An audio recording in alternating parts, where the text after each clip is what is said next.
Please be seated.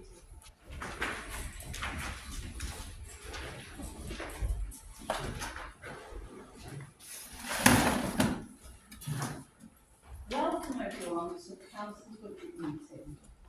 May I ask that all mobile phones are switched to silent. There is no planned test of the fire alarm system during this meeting, so if the alarm sounds, please exit the building quickly and safely via the main route. If this route is blocked, please use the fire exits in this room. Do not use the lifts. Once outside the building, please assemble in the market square. Do not re-enter the building until the committee clerk has given authorisation. Please note that this meeting is being visually recorded and may be webcast for the purposes of public transparency and accountability. The recording may be published online or used for other public reporting purposes in accordance with the Openness of Local Government Bodies Regulation 2014. Members of the press and public are also permitted to film and record proceedings from the designated public seating areas. If any member of the public present does not wish to be filmed, recorded or photographed, please state so now, and we will make every reasonable effort to ensure that you are not included in the recording, which may involve you moving to a different part of the meeting room. I would also like to highlight that this council is required to comply with the maximum safety occupancy capacity of the room. Once this limit has been reached, we will not be able to permit any further individuals to enter in order to maintain compliance with fire safety regulations and to ensure the safety of all attendees.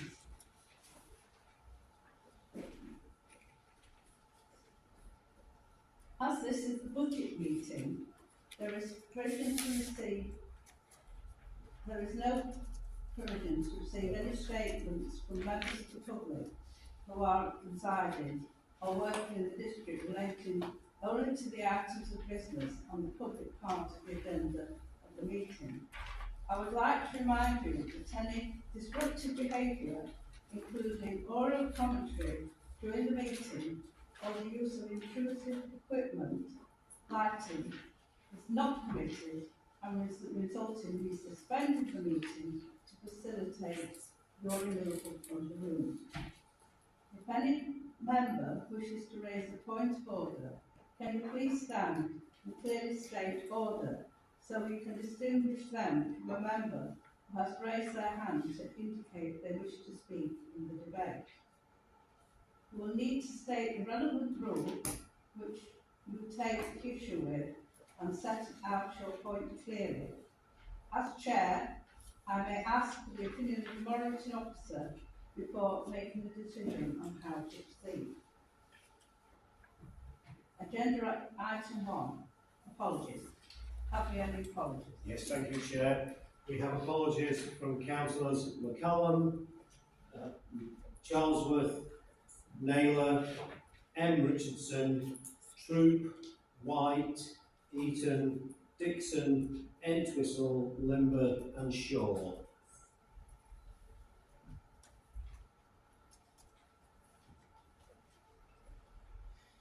Agenda item 2 is to receive declarations of interest by members and officers. Are there any declarations of interest by members? Are there any declarations of interest by officers?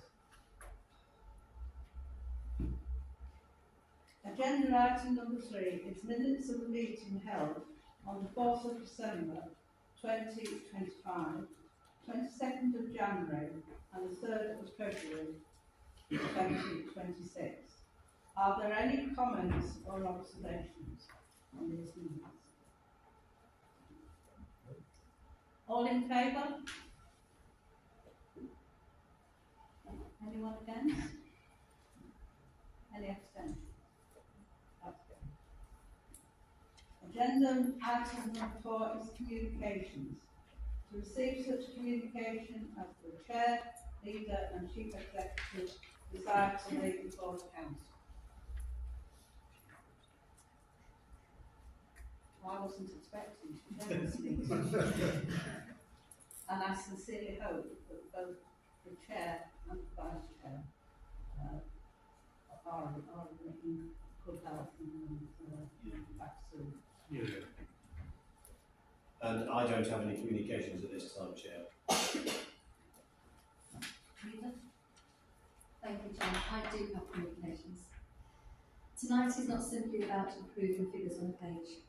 It is about choices. It is about responsibility. And above all, it is about people. This evening we will present a balanced budget, but let me be absolutely clear. This is not just a financial exercise, it is not just spreadsheets, percentages or accounting language. It is about the families who rely on us, the businesses investing in our high streets, the tenants who deserve safe, warm homes, the communities who want clean streets, safe neighbourhoods and thriving town centres. It is about everyone who chooses to live in, work in and visit Bassetlaw. Councillor Rhodes will take you through the detail of our budget shortly. But before he does that, I want us to remember what this budget truly represents. It represents waste and recycling collections that residents depend on every week. It represents our parks and green spaces, places where families gather and children play. It represents economic development, planning, environmental health, community safety and our cemeteries. It represents support for incredible organisations such as the Citizen Advice Bureau, Bassetlaw Action Centre and BCBS. Partners who stand beside our residents in their most challenging moments. This evening there will be 9 separate reports which will be presented, 9 detailed plans setting out how we allocate funding over the next 12 months and beyond. That is no small task. But numbers alone do not tell the story, impact does. And I'd like to show you what impact looks like. Over the next 5 years, our housing capital programme will invest more than £94 million in tenants' homes. That means safer homes, warmer homes, more energy efficient homes. It means £40 million will be dedicated to meeting the decent home standard, reducing energy bills, installing new kitchens and bathrooms, fitting new windows and doors, and improving quality of life for thousands of residents. It means £11.4 million will be invested in our estates, improving environments, strengthening communities and delivering exciting new projects. It means £12 million in repairs, including decisive action on damp and mould, ensuring that we meet the standards required under Ireland's law and ensuring people live in a safe and healthy condition. That is what this budget does. It acts. Through our asset management plan, we are reducing the cost of running buildings and car parks while increasing investment in climate and energy efficiency. The decarbonisation work at Retford and Worksop leisure centres alone is expected to generate savings of approximately £80,000 every year. This is proof that environmental responsibility and financial prudence can go hand in hand. Our treasury management strategy strengthens financial resilience. Our capital investment strategy backs commercial growth and visible improvements, from upgrading the water plant at the country's splash park to preparing infrastructure for glass recycling collections and the introduction of food waste collections in 2027. This is forward planning. This is responsible governance. This is delivering today while preparing for tomorrow. And I'd like to address a question many residents will rightly ask about council tax. I do not pretend any increase is welcome, but leadership is not about avoiding difficult decisions, it's about making responsible ones. For almost half of households in Bassetlaw, those living in Band A and Band B properties, this proposed increase amounts to around 8p per week, just over £4 across the year. And let's remember, Bassetlaw District Council receives just 8% of the total council tax collected. Our proposed increase is the lowest among the major preceptors. But, as people know, all but one of the councillors here tonight are local people. We live and work in our communities. We know incomes are stretched. not just in bands A and B, but across all households. That is why our council tax reduction scheme offers support of up to 95% for those who need it most, alongside the 25% single person discount. We are not blind to pressures. We are responding to them responsibly. This budget has also been shaped by our budget conversation with residents. We listened, we adapted, we made efficiency savings, not by cutting frontline services or undermining our staff, but by working smarter, transforming services and applying prudent financial management. That is the difference. And all of this sits within our Vision 2040, a vision that prioritises good jobs, thriving businesses, quality homes and safe, healthy communities. A vision that ensures financial resilience. A vision that prepares us for the transition to a new unitary council without losing sight of what matters most, our residents. So, Chair, I'd like to be perfectly clear. This budget is not for bureaucracy. It is not for headlines. It is not for political point scoring, as we may be hearing from an opposition group later. It is for the people who live in Bassetlaw, the people who work in Bassetlaw, the people who visit Bassetlaw, and the people who work tirelessly for Bassetlaw every single day. This budget is responsible, it is forward-looking, it is compassionate, and it is balanced. And tonight, Chair, I urge the Council to support it, because this is not just a budget, it is a commitment to our district's future. Thank you, Chair.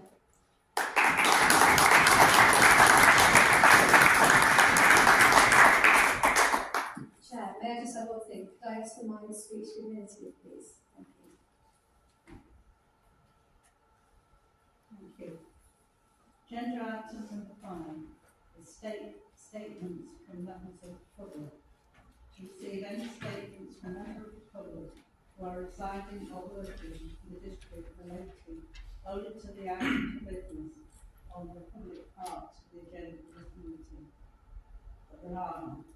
So we move to agenda item number 6, referrals from Cabinet on the 5th of February 2026. The first referral is Housing Capital Programme 2025-26 to 2030. Key decision number 1143 on pages 43 to 66. Are there any comments or observations on this report? The recommendations are set out on page 43. All in favour?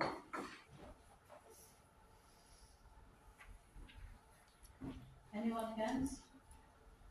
Any abstentions? That's carried. The second referral is the Housing Revenue Account Budget 2026 to 27 and future years 2028 to 29. Key decision 1144, pages 67 to 84. Are there any comments or observations on this report?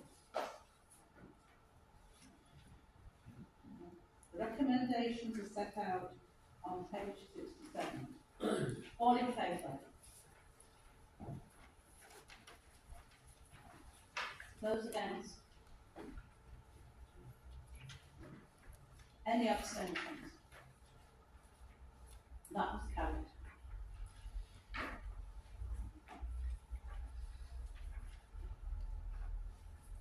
The next referral is Asset Management Plan 2026-27.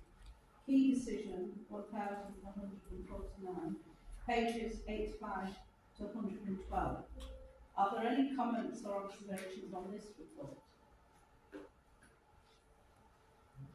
The recommendations are set out on page 85. All in favour? Thank you. Anyone against?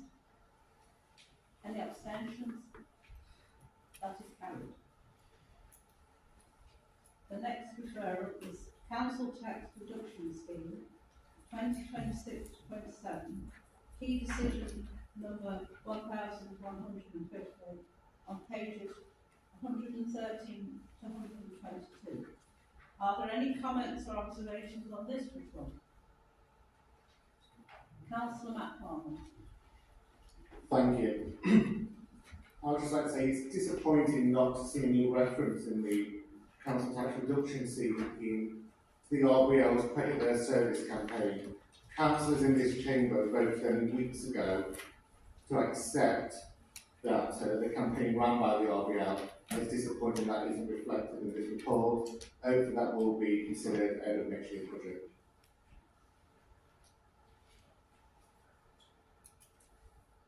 Are there any further questions? The recommendations are set out on page 113. All those in favour? Any against? Any abstentions? That is carried. The next referral is Treasury Management Policy and Strategy 2026-27 and 2030-2031. Key decision 1151 on pages 123 to 164. Are there any comments or observations on this report? The recommendations are set out on page 123. All in favour? Anyone against? Any abstentions? That report is carried. The next referral is Capital Investment Strategy and General Fund Capital Programme 2026-27 and 2030-31. Keys decision number 1152 on pages 165 to 196. Are there any comments or observations on this report? The recommendations are set out on page 165. All in favour? Are there anyone against? Are there any abstentions? That report is carried.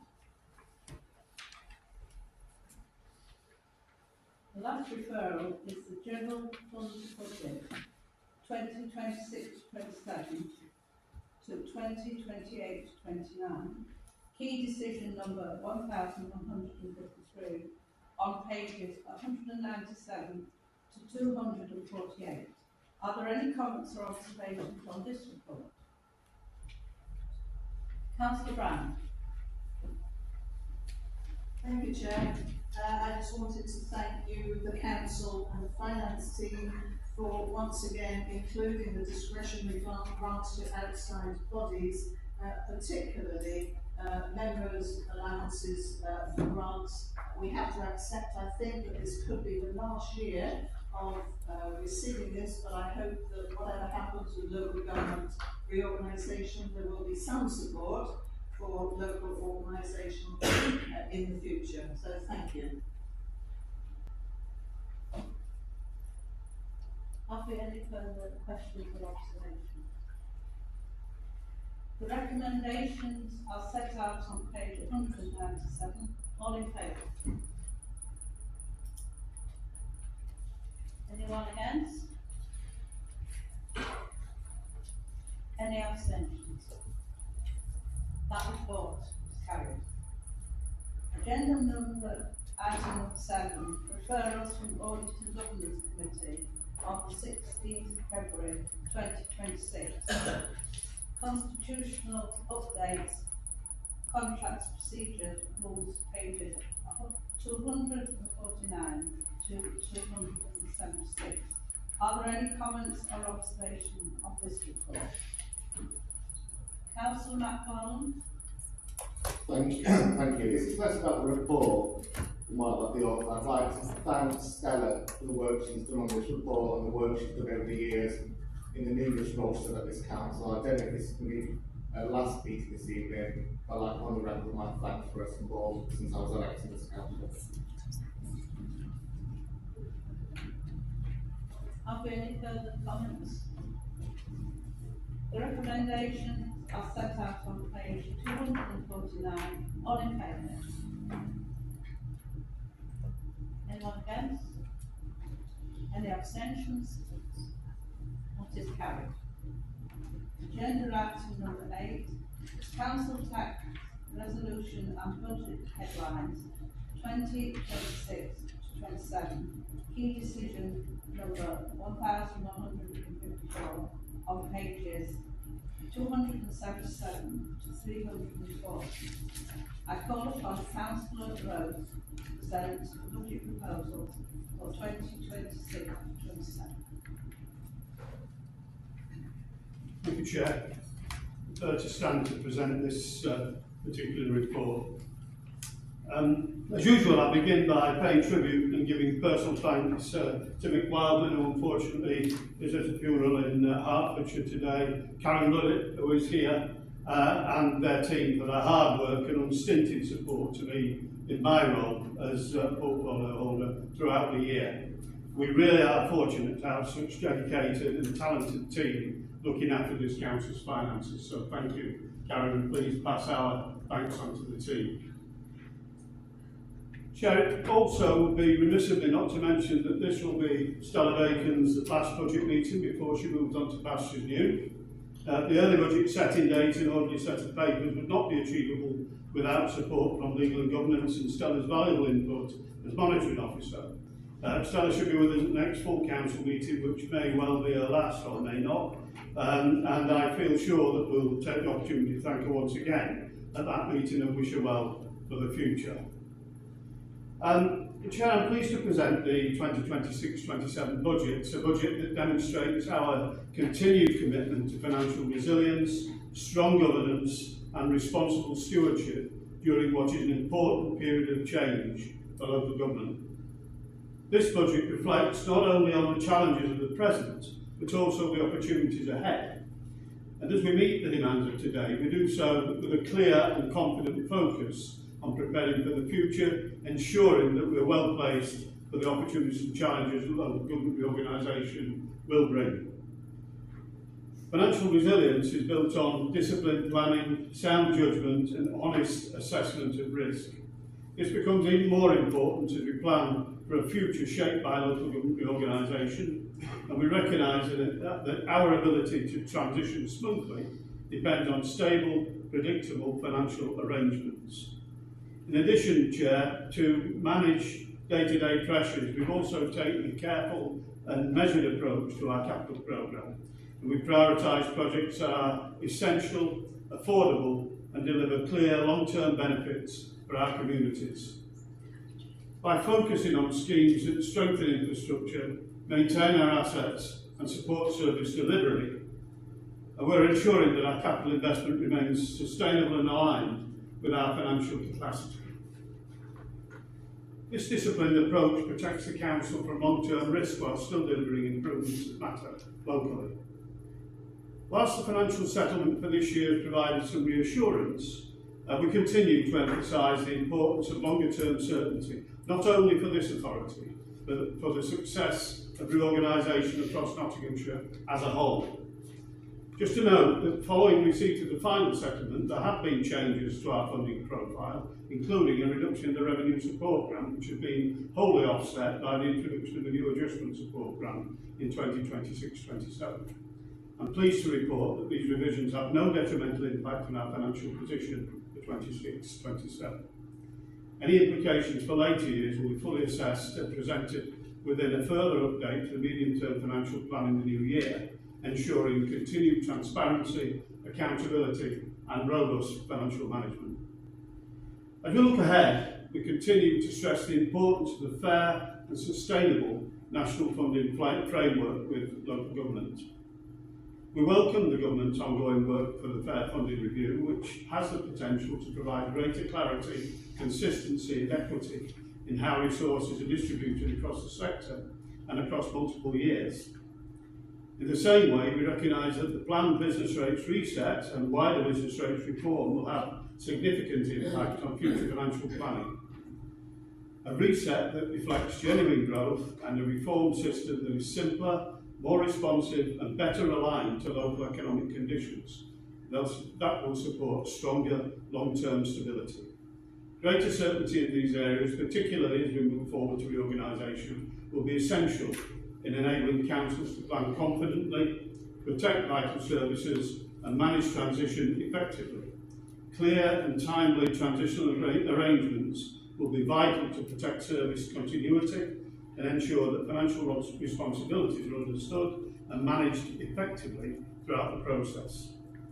For 2026-27, we take deliberate and positive steps to strengthen our position.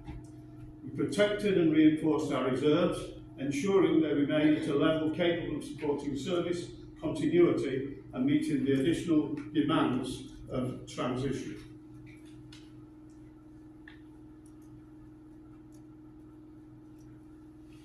Chair, we have ensured our medium-term financial plans remain robust, flexible and able to adapt to changing environments, and we've reduced reliance on one-off measures, instead prioritising long-term sustainability.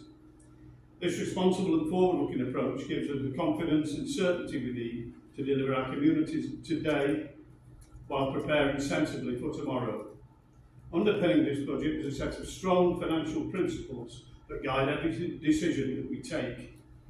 Effective financial management is built on robust evidence-based forecasting, supported by realistic assumptions and regular review. It requires clear accountability and transparent decision-making grounded in sound governance, and it depends on long-term planning that considers the full financial implications of our choices, not only for this year, but for years ahead. These foundations ensure that we remain a well-run, stable and forward-looking organisation, capable of navigating uncertainty, supporting reorganisation and continuing to deliver trusted services to our communities. At the heart of this budget is our ongoing commitment to be an open, transparent and engaged council. This year's budget has been shaped not only through technical expertise and excellent financial planning, but through the voices and views of our residents. We carried out a wide engagement across the district through surveys, conversations, community discussions and targeted outreach to understand what matters most to local people. Residents told us their priorities: protecting essential services, supporting vulnerable people, maintaining safe and clean neighbourhoods and ensuring value for money. Their input has been heard, valued and directly informed the decisions reflected in this budget. And we remain committed, Chair, to involving our communities in shaping their future. This budget is grounded in responsibility and forward planning.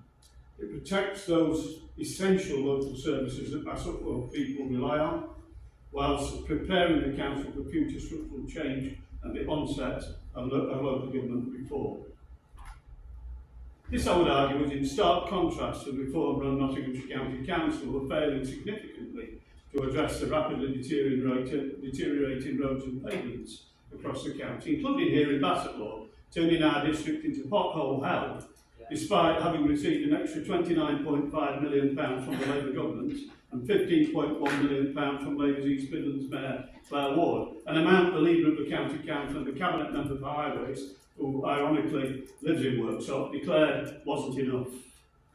These are not serious people, and they're incapable of getting on with the job that they were elected to do. Under the previous Tory administration at County Hall, Nottinghamshire was said to have the worst roads in the country. Only reform could have made the situation even worse. Reform crowed about setting a 3.99% council tax in the county instead of the full amount, but failed to admit that it's the most vulnerable in our communities who will pay the price of reform cuts, care and increases fees for services for the elderly and the vulnerable, who will pay for their headline. And then we have the performative nonsense of a county council hanging flags from lampposts at a cost to the ratepayers in Bassetlaw of £75,000. This council will never play fast and loose with ratepayers' money while ever it's run by a Labour administration.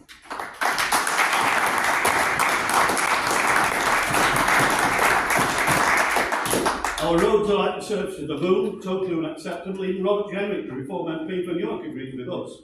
There's a trip hazard around every corner and our poorly maintained pavements and footpaths. The drains are blocked, creating miniature lakes with every rainfall and causing localised flooding, and the elderly will be rinsed for more money for their care. But don't worry, the flags that you ratepayers are paying for are still flying proudly. A council tax increase of 2.9% is being proposed, Chair. It's necessary to sustain frontline services, respond to rising demand and persistent inflationary pressures, and maintain financial stability as we prepare for reorganisation. Without this increase, the council would face a widening budget gap that will be financially unsound, placing essential services at risk, weakening our ability to manage future change, and undermining the stability required for a smooth transition to any new local government arrangements. This increase ensures that we maintain a strong financial base whilst continuing to deliver services that our communities rely on every single day. And as the first district in Nottinghamshire to set its council tax for 2026, we continue to demonstrate not only decisive leadership, but exemplary internal governance. The rigour of both our financial and legal teams underpins this early decision, reflecting robust assurance, disciplined compliance, and a commitment to long-term financial resilience for the communities that we all serve. Local government reorganisation presents both challenges and opportunities. Our responsibility is to maintain high-quality services today, whilst preparing professionally for the structures of tomorrow. That means ensuring that the new unit council is financially sustainable and in a position to deliver the high-quality services to these communities of ours following its inception. Chair, districts affording residents a short-term luxury of a council tax freeze only means that across the unitary authority, residents, including residents here in Bassetlaw, will be paying more in order to ensure the quality of service that they demand and deserve. We're taking proactive steps to ensure that we're ready, modernising systems and processes to strengthen capability, investing in workforce resilience and retention to ensure continuity whilst managing change and working closely with partners to oversee the transition of a careful, collaborative and well-coordinated way. Through these actions, we're building strong foundations for the future without compromising the essential services that residents rely on every day of the week. None of this will be possible without the dedication, professionalism and commitment of our staff and officers. Their hard work, often under significant pressure, ensures that services remain stable, residents are supported, and the council continues to perform strongly. To those delivering services on the front line, to those supporting complex planning, budgeting and transition work behind the scenes, I want to express my sincere thanks. Their contribution is central to our success today and critical to our readiness for the future. This budget reflects a council that plans responsibly, listens to its residents, values its workforce, delivers consistently and prepares confidently for the future. Chair, by remaining financially resilient, well-run, transparent and responsible, we protect today's services and ensure that we're fully prepared for opportunities and challenges that reorganisation will bring. Thank you to members, officers, partners and our communities for their continued support and engagement.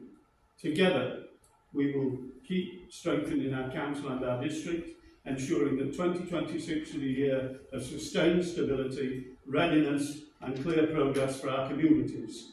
Chair, I commend this budget to the council and at the same time wish Angela Kistioji the very best of luck in the Broughton and Denton parliamentary by-election.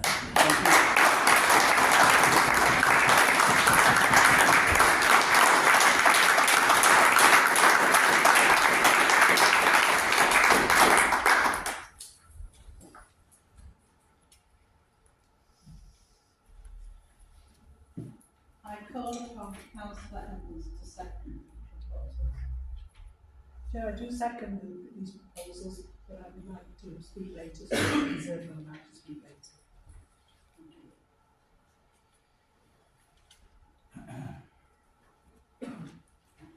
As specified in paragraph 6.3 of the Constitution, minority groups may present alternative budget.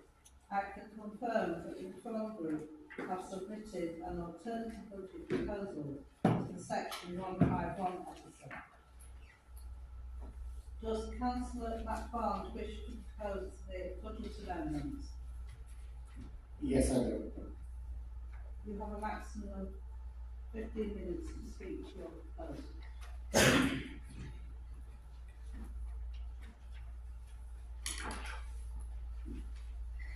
Thank you, Chair. Before I begin, I would like to place on record my sincere thanks to the council officers who have worked professionally and diligently to assist members in the preparation of this alternative budget. Regardless of political differences in this chamber, the officers serve this authority with dedication and that deserves recognition. Chair, I would also ask that my speech be fully minuted. Tonight is marked more than percentages and line items.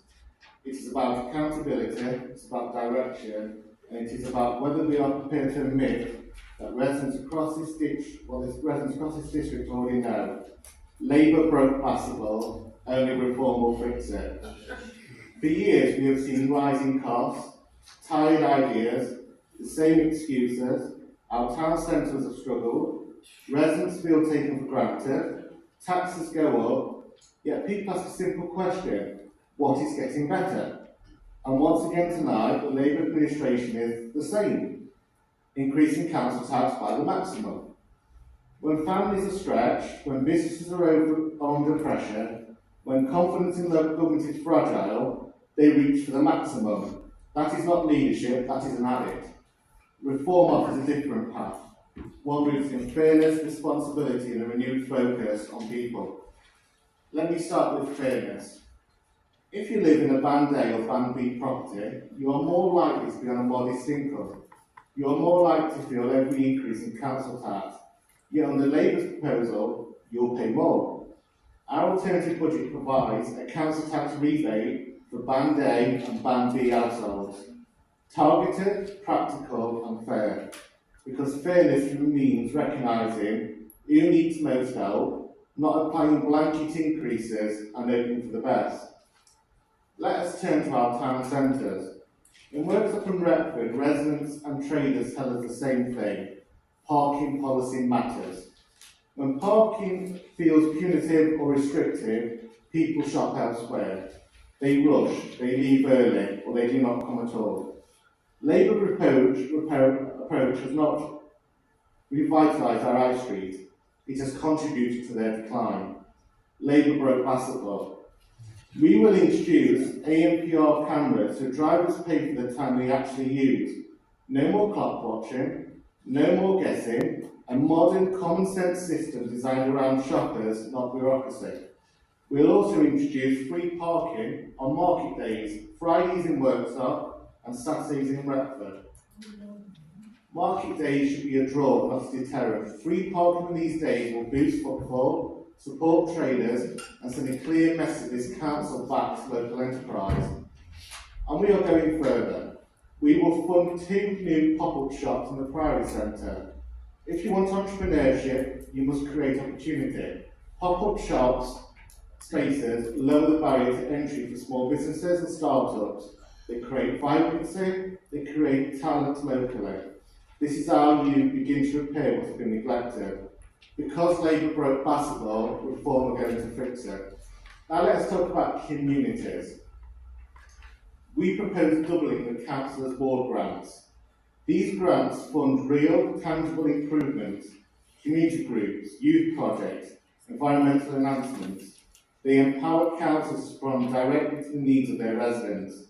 Instead of centralising control, we trust local representatives. We are also going to introduce a new rural bench scheme. The tool on our visitors felt like an afterthought. Benches may seem modest, but they improve accessibility, encourage social interaction, and show visible investment in rural life. And we will establish a dedicated fund for the purchase and maintenance of flags around our district, ensuring our national flag is displayed with dignity on important occasions such as Remembrance Sunday. The independent group snigger will remember Remembrance Sunday last year when the flag was not actually displayed in Retford and the embarrassment that was. Civic pride matters, respect matters, standards matter. Point of order. It wasn't independent statement, it was your own colleagues in general receiving. Now let me address responsibility, because if we are serious about fixing what is broken, we must also examine ourselves. Whilst asking residents to pay more, this council continues to fund perks. That is wrong. We will scrap the discounted council's parking scheme. Council should pay the same as every other resident. Public service is not about privileges. We will scrap the taxpayer-funded private healthcare scheme. At a time of rising taxes, this is indefensible. We will remove funding for a trade union representative. If the trade union wants a representative, they can fund it themselves. The taxpayer should not carry that burden. And we will remove funding for senior councillors to attend the local government conferences. No more taxpayer-funded trips that residents see are out of touch with their reality. Leadership means setting that example. Labour broke Bassetlaw through complacency, through misplaced priorities, and repeated tax rises. Only reform will fix it by restoring discipline, by prioritising residents and rebuilding trust.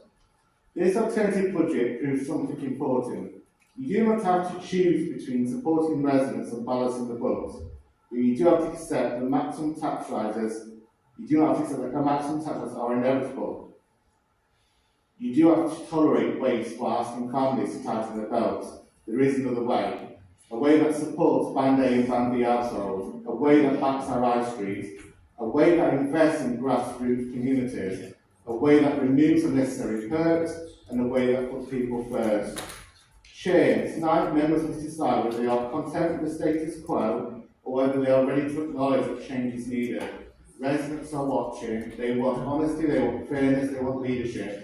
Labour broke Bassetlaw, only reform will fix it. Chair, I formally move this council adopts the Reform Group's alternative budget. Thank you.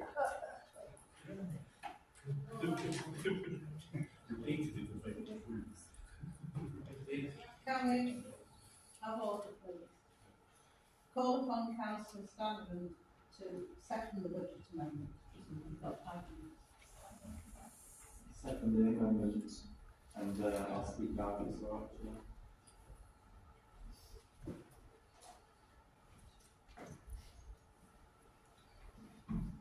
So, tonight we're presented with two choices. One is the status quo, another rinse and repeat various budget, another year of incrementalism, another 2.99% increase, another promise that transformation is just around the corner. The other is an amendment that says something very simple. We're asking residents to pay more. We should also be prepared to reform ourselves. The main budget increases council tax by 2.99%. However, we are recognising the cost of living reality facing Band A and Band B households from this Labour government. It proposes a one-off rebate to Band A and Band B properties, as Councillor McFarlane stated. This is targeted support, and it says that we understand that those in lower bands are more likely to feel increases most sharply. It says this council is not just looking at spreadsheets, which Councillor Lee said there wasn't, it's looking at households. That is the difference. The amendment reviews staff and council parking permits, as said previously, which is heavily subsidised, and it's not meant to be punitive, it's just a matter of fairness. At a time when we're asking residents to pay more to park, pay more in council tax, and absorb cost pressures, it is entirely reasonable to ask whether elected members and staff should consider receiving heavily subsidised parking, considering many people in employment have to pay for their own parking, including those who work in the town centre, in Retford and Worksop. Leadership begins with consistency. We're proposing using a £97,000 underspent in 25-26 to support 26-27. Instead of immediately locking it into surplus, into reserves, it suggests easing immediate pressure on residents. This isn't being reckless. We're told reserves are robust and financial resilience has improved, and if that's true, I welcome it. However, using a modest underspend to cushion taxpayers is not irresponsible, it's proportionate, and it's why we're here. The amendment identifies specific savings. Some members may disagree with individual items, as some have already laughed. I don't know how they would disagree with things like free parking on market days. There we have it. But what cannot be said is that this amendment lacks detail. It identifies funding sources, offset savings, and officers have verified the underlying calculations, and I'd like to thank the officers for their work and helping us with this. It's not a protest amendment, it's a structured alternative. Critics may dismiss some of our measures of small scale, but that's precisely the point. They're visible, community-facing, empowers ward members, they support footfall, pride and place. For relatively modest sums, they generate tangible impact. Another tangible impact is the free parking on market days in Worksop and Retford. At a time when this council is trying to kill the markets and town centres, whether that's intentional or not is another question, but the actions speak for themselves. Reform are supporting our markets and town centres and the people of Bassetlaw. Labour's budget says raise tax, protect reserves, smooth risk, promise transformation later on. This amendment says if we're increasing tax, let's remove discretionary perks, use the underspending intelligently, support lower band households, invest in visible community projects and invest in our town centres. It's just a balance slightly away from institutional comfort and towards resident fairness, and that matters. It doesn't intend to blow up the budget, it does not destabilise finances, it does not ignore officer advice. What it does is rebalance our priorities. It says, we're asking more of residents, we should be prepared to change internally too. It adds small but meaningful investments that residents will actually see and feel. That is why this is not just an alternative, it's a better balance of fairness, responsibility and visible delivery. And for those reasons, I urge councillors to support our amendment tonight. Thank you.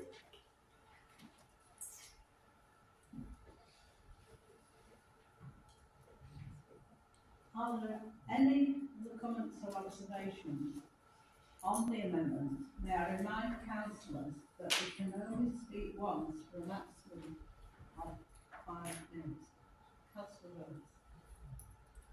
Thank you, Chair. I'd like to respond to the amendment. First of all, to thank Councillor McFarlane for taking the time to present his amended budget. Members may not be aware that he offered to help us with our budget. The leader politely declined, and I think this amendment tells us that she made the correct decision.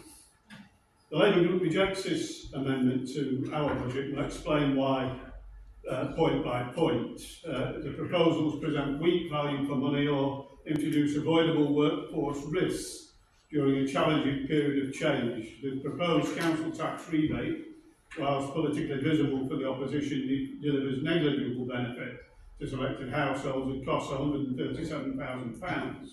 The value for money case is weak, and the administrative effort and opportunity costs outweigh the social impact.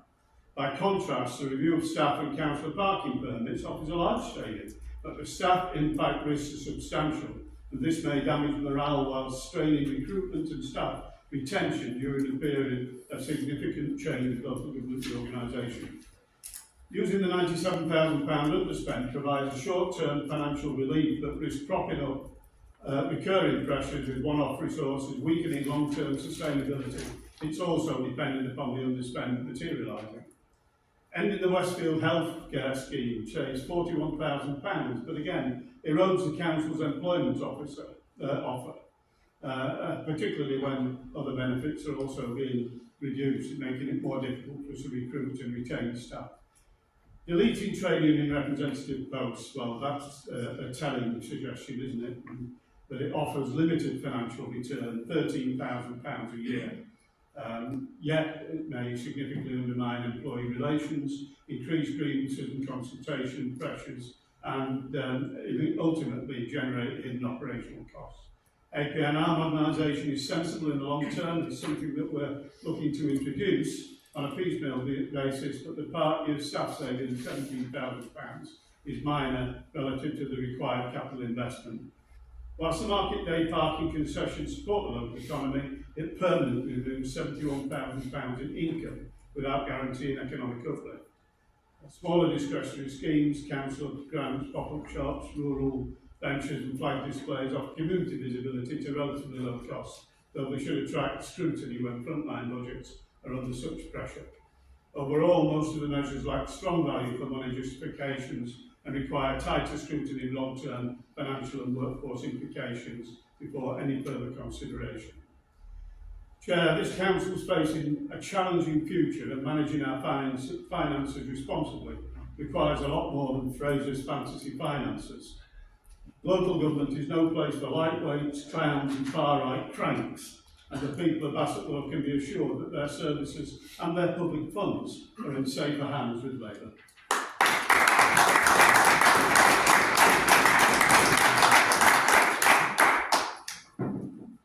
Councillor Cox. Oh, you got me, did you?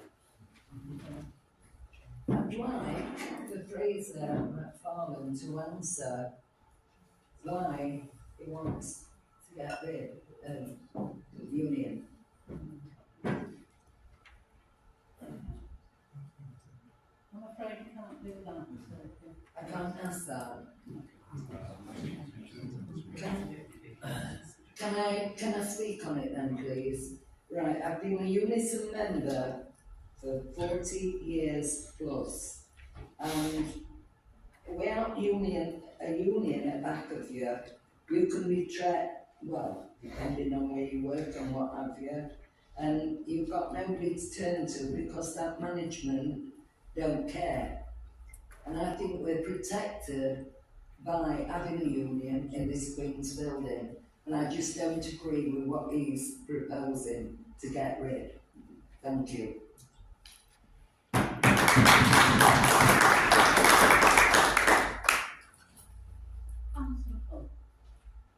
Thank you, Chair. Say 5 minutes. Yeah. This amendment should just take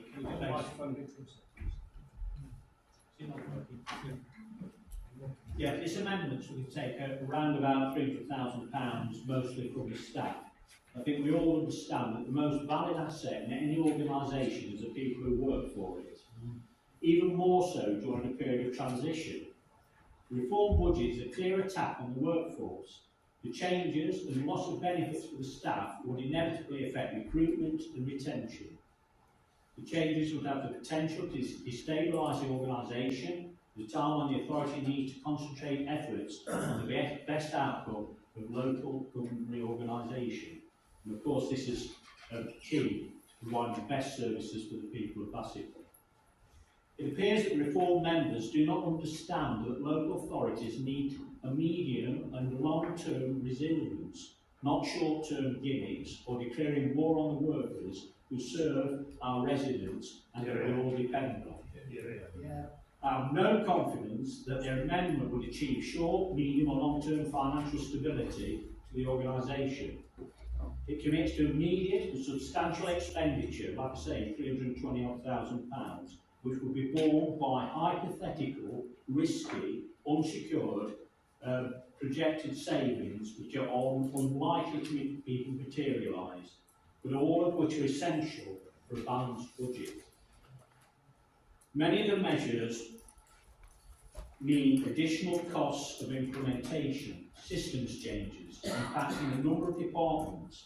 This will in turn affect delivery of existing services as well as undermining the important work of planning for the future. The combined impact on staff morale, workload and this service we give to residents would be huge. This amendment would be irresponsible and would undermine financial resilience during the transition to LGR. I've been a councillor for over 20 years with different authorities. In all that time, I've never seen such an attack on the workforce being proposed. It's completely unprecedented in my experience. The staff are our greatest asset.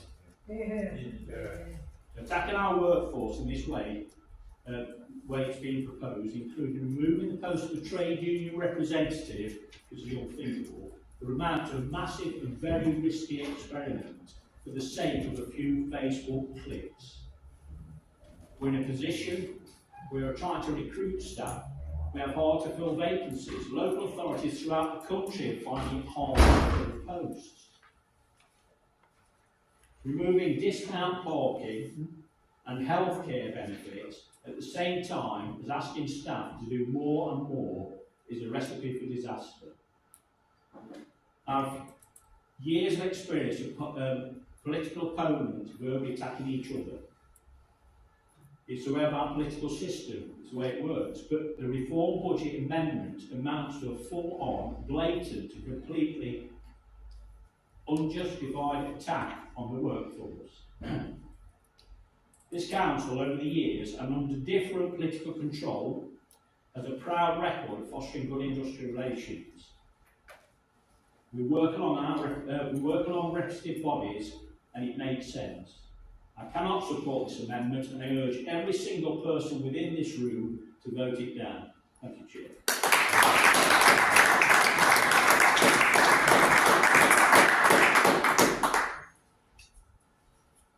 Councillor Neil Sanders. Thank you, Chair. And I'd like to take the opportunity to thank Councillor Rhodes, Mr. Boyle and Miss Luddy, and the finance team for all their hard work in producing our budget. Colleagues, budgets just don't appear. And again, I'd like to thank Councillor Rhodes and officers for coming to overview and scrutiny, to allow scrutiny to ask questions, but also for delivering a balanced budget. Colleagues will be aware that Bassetlaw is the collecting agent for all precepting authorities. And if you use my council tax bill as a guide, Bassetlaw District Council takes 8.2% of that bill. Notts County Council takes 75.8% of that bill. So, with my rudimentary maths, the 2.99 increase for Bassetlaw District Council leads to a £5.47 per year increase. A 3.99% increase from Notts County Council leads to 67.19 pence increase. Talk about not knowing your numbers. But the thing is about this is that you have to have credibility when you're delivering such things. Now, you only have to go onto Councillor McFarlane's Facebook page and look at the comments that people have been putting on since he put his Facebook post up to understand that Councillor McFarlane seems to have no credibility whatsoever with the general public. Now, it's been very interesting for me, and some of the stuff that I've seen on there has been quite interesting. I mean, comments about Team Tories and his little blue box seem to be more prevalent. I'm surprised he's not actually brought it. I'm very disappointed, actually. I like to see it. But there were actually some interesting comments made on there. Comments about the fact that Reform actually, during the election campaign, said they were going to freeze council tax. They seem to have amnesia. They seem to have amnesia in that instance. The other thing is, how can anybody be taken seriously that supported Liz Truss to be Prime Minister? They seem to have amnesia that they very nearly bankrupted the country. They talk about flags. I have absolutely no problem with the Union Jack being flown anywhere at any time. Absolutely no problem with that whatsoever. I am actually a little bit confused that Reform chose to put the flags where they did. Would they have not been more prevalent in areas that they now purport to support, like Memorial Avenue, where the War Memorial is? Would it not be more proportionate to have put it down there? And I'm glad that Councillor McFarlane actually mentioned their credit their service motion, because during that debate, I actually suggested that a good way for people to show their patriotism is for actually to reform, to actually fund the road closures for Remembrance Day parades to take place. Maybe he will go back and ask his Reform colleagues at the County Council to do so. Chair, Councillor Rhodes quite eloquently laid out some of the increases in County Council spending that's been provided by the government. One thing that wasn't mentioned was the write-off of the SEND debt that's been accrued over and over and over for the last few years. But Chair, interestingly, the County Council has got a 30% increase in core spending power from the government financial settlement. These aren't my words, these are the words of the leader of the County Council in the Mansfield Chat. So again, cannot deliver on their promises, cannot be trusted with public money. As Councillor Rhodes said, they can't even fix a pothole. The interesting thing is that Councillor McFarlane likes to talk about car parking. It's interesting, therefore, that the County Council is trying to raise £200,000 by raising car parking charges at County Hall.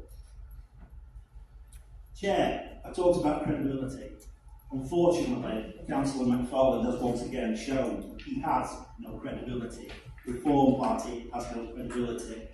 It's the easy option to go for the populist option. This council will never do that. It will not play fast and loose with public finances, and Chair, I will be supporting the Labour budget.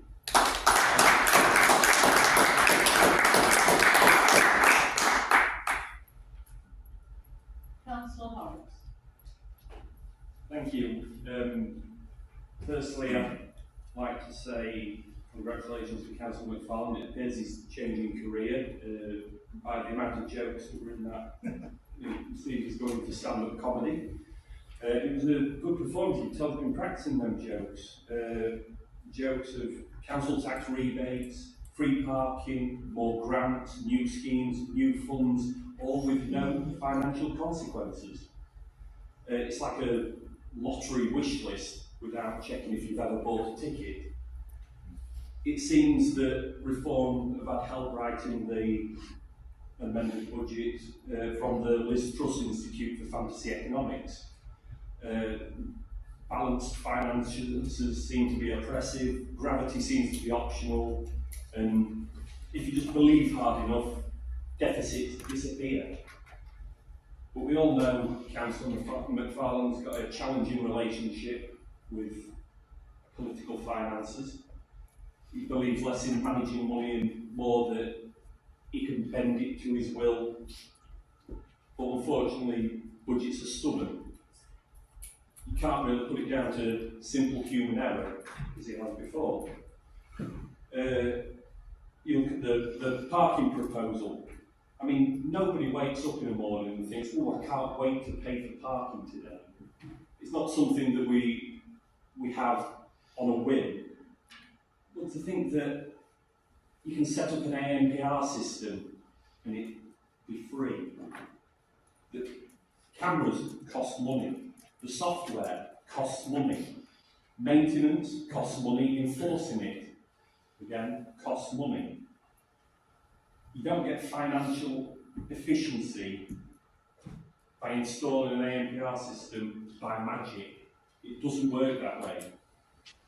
I mean, this budget, it reminds me of the skeleton bob team, the gold medal winners from the Winter Olympics.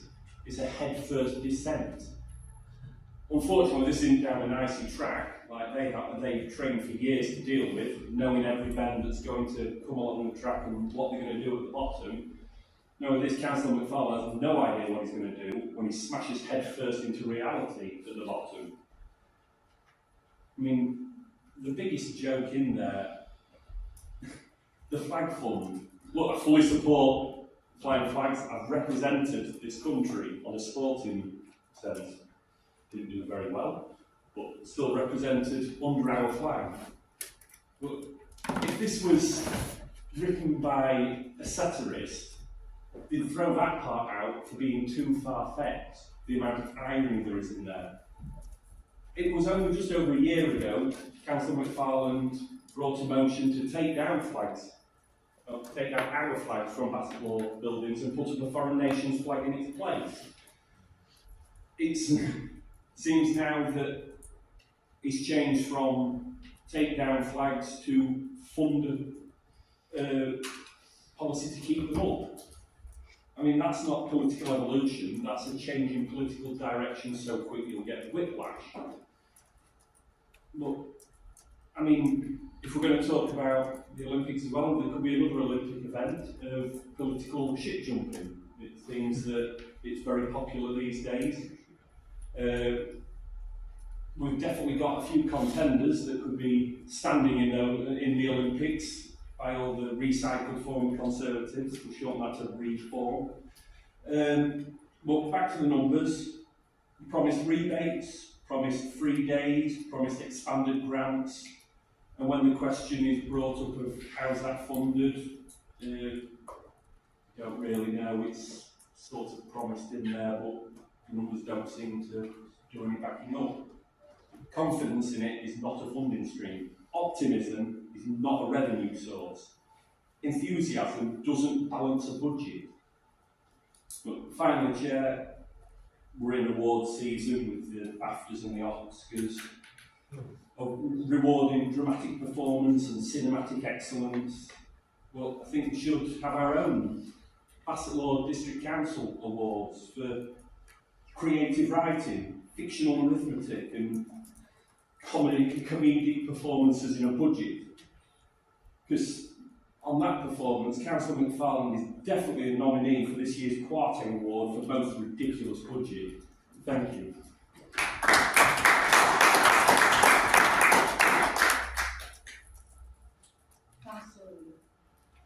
Thank you, Chair.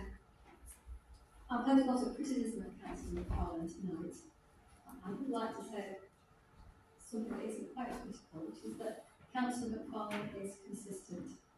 He consistently, if you listen to the comments tonight, continues to disappoint and overwhelm this council. I wonder how many flags Councillor McFarland thinks we need. We go out and look at the streets of Bassetlaw, and there are many. Whilst I absolutely support the flying of our national flag, I really don't think that we need to put any more into buying and putting up flags, particularly when you look at the county council. You can't hear me? Particularly when you look at the county council, who have the most horrendous roads that they do not fix, that we have to drive on in Bassetlaw. Are they flags really more important than fixing the roads or having decent pavements?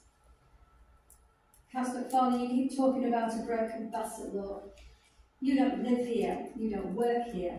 Stop disrespecting the people of Bassetlaw.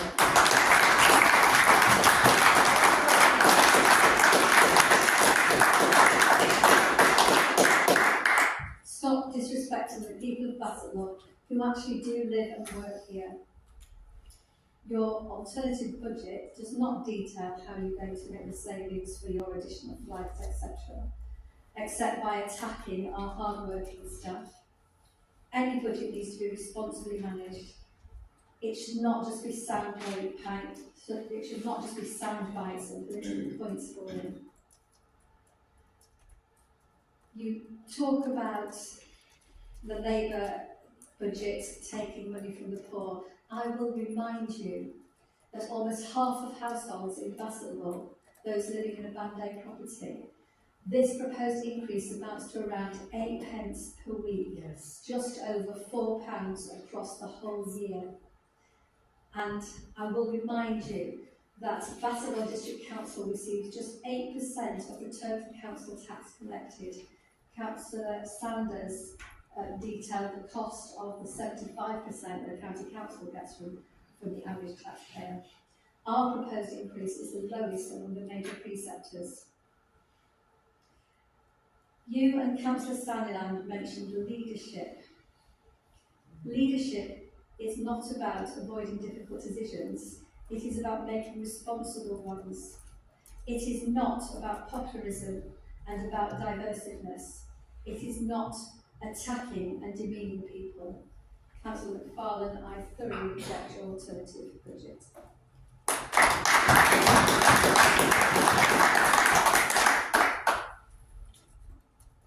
Councillor Carroll. Chair, I'd like to speak about the officer parking permits. That if we were to allow this, then officers, when travelling the district for work, would then be able to claim expenses for parking charges. So, what would be the cost of that for all the planning officers and licensing officers and environmental health team and the communications team? So, yeah.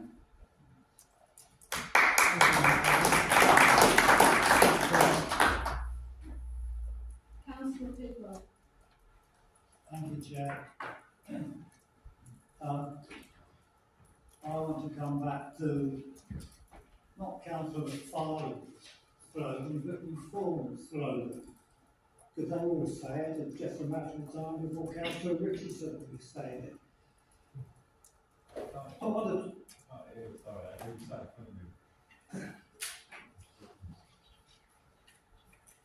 I hope you'll give me a few extra seconds of that interruption, but please tell me if you can't hear me. It's Reform's slogan. They say Bassetlaw is broken, but never produce any evidence.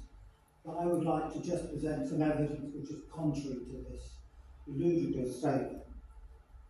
What an insult to the emergency workers who will be working throughout the night while the four of them are tucked up safely in their warm beds. The doctors, the nurses, the police, the ambulance workers, the hospital workers, the council workers, and there will be others who will be keeping Bassetlaw safe tonight. What an insult, what a kick in the teeth to the thousands of families that have moved into new housing in this area over the last few years. What an insult as they try to raise a family and try to build a career, to be told by people who should know better that Bassetlaw is broken. If it's broken, perhaps they could explain why you walk in the town centre of Worksop and there are two new pubs that have recently reopened. We're told that pubs are having a hard time, closing all over the country.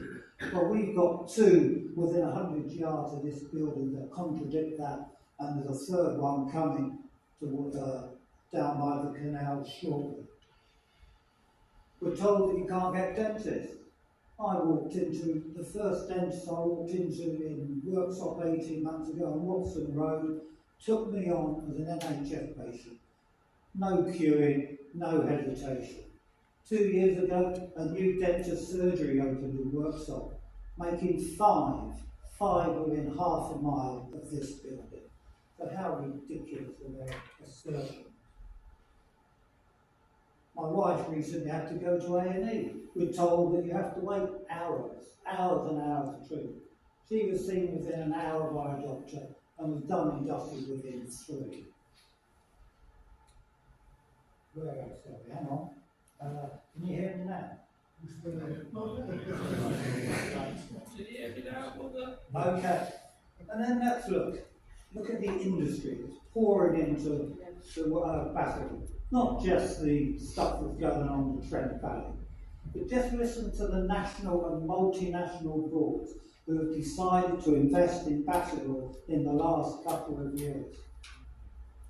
We've got Pandrel, a multinational company, which is converting one of its warehouses in Worksop into a manufacturing centre. How about that? You've got Izimar, the Spanish coach builders, who've just built a new national headquarters up at Blythe. Next to them, you've got B&Q, who've been here a long time, but they like it so much they've doubled the size of their investment in the area. Next to them, you've got the pet food company that's also recently doubled its size. They have confidence in Bassetlaw. They have confidence in the workers and the people of Bassetlaw to deliver, even if Reform don't. DHL, when you drive home tonight to Ollerton, just go past the DHL building. They've doubled their size when they moved into the old Wilco building. So they've got confidence, and they're building another big warehouse next to them. Can you hear me now?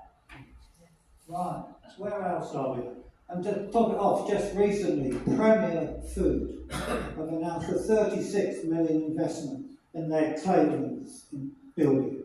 They could have gone anywhere. They could have gone anywhere in the country. They've got so many factories, but they chose Bassetlaw. Just like Whitworth have done for their new research and development complex on Eastgate. I'm only just talking about the Worksop ones and the Blythe ones, because that's what I know. But I'm sure that the same is repeated all over the place. Hang on. It was at 0.5, which I can't find. Never mind, we'll do off that. But I want to finish. I'm told that they did tell me that Bassetlaw, that the Labour Party don't have. Walk into the Aurora Centre, in the centre of Worksop. We gave them that building. We renovated that building in 2012, 2013, 2014, and walk in there today and see the treatment rooms for people who've got cancer. See the self-help groups that are going on there. Look at the so remember that next time, Councillor Stannan, you have a smug photo of yourself with Bassetlaw broken underneath. Thank you.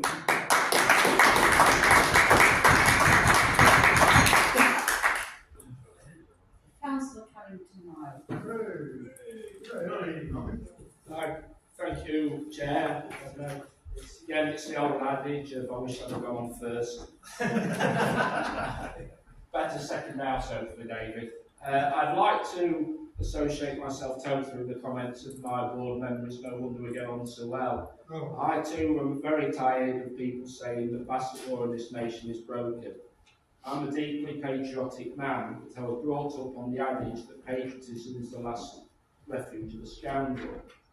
And I would like to indulge for a moment to tell a quick story and encourage every member in this room to take time out of their day one day to visit the War Memorial in Clumber Park.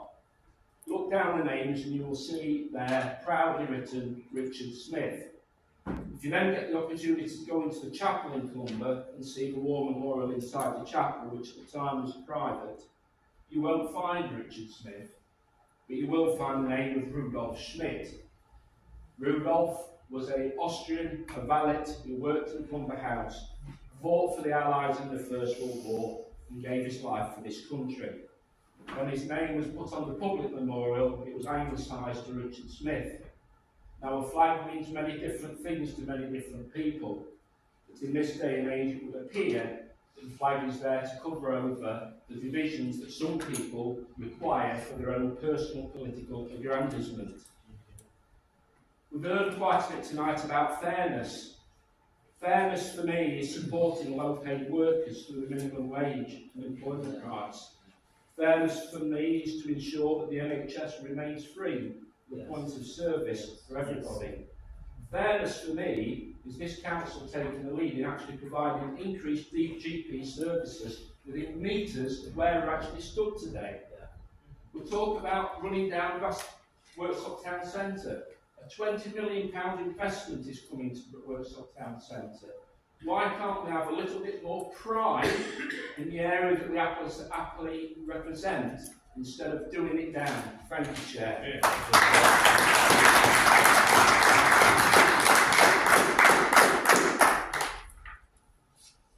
Councillor Bassetlaw. Well, thank you. A lot of it's been done tonight, isn't it? They're not bad at all.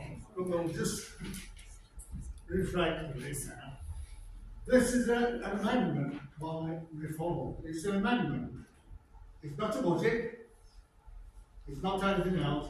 So most of it, they agree with our budget. So I hope they're going to vote for it. And their representative of open scrutiny agreed with that budget when we took it there. So I hope we're going to vote for it tonight. The only thing is, and Bassetlaw is not broken. And if it is broken, it's because the Tories broke it. And you are the Tories, most of you. So the Tories broke Bassetlaw,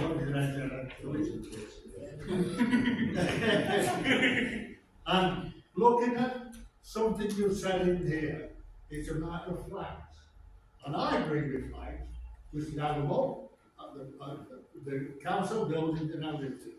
But we should also have trade union banners up as well. Because that's what we are. We are a trade union supporting council.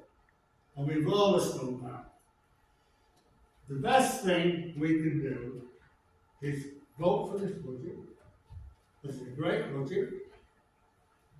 And it will give the people of Bassetlaw what they want. security, and everything that goes with it. The other thing we talked about was, I know I'm going to get it in. Poll tax up minus. No. Because we lost the money. But we lost the money because the Tories closed the money pit. Well,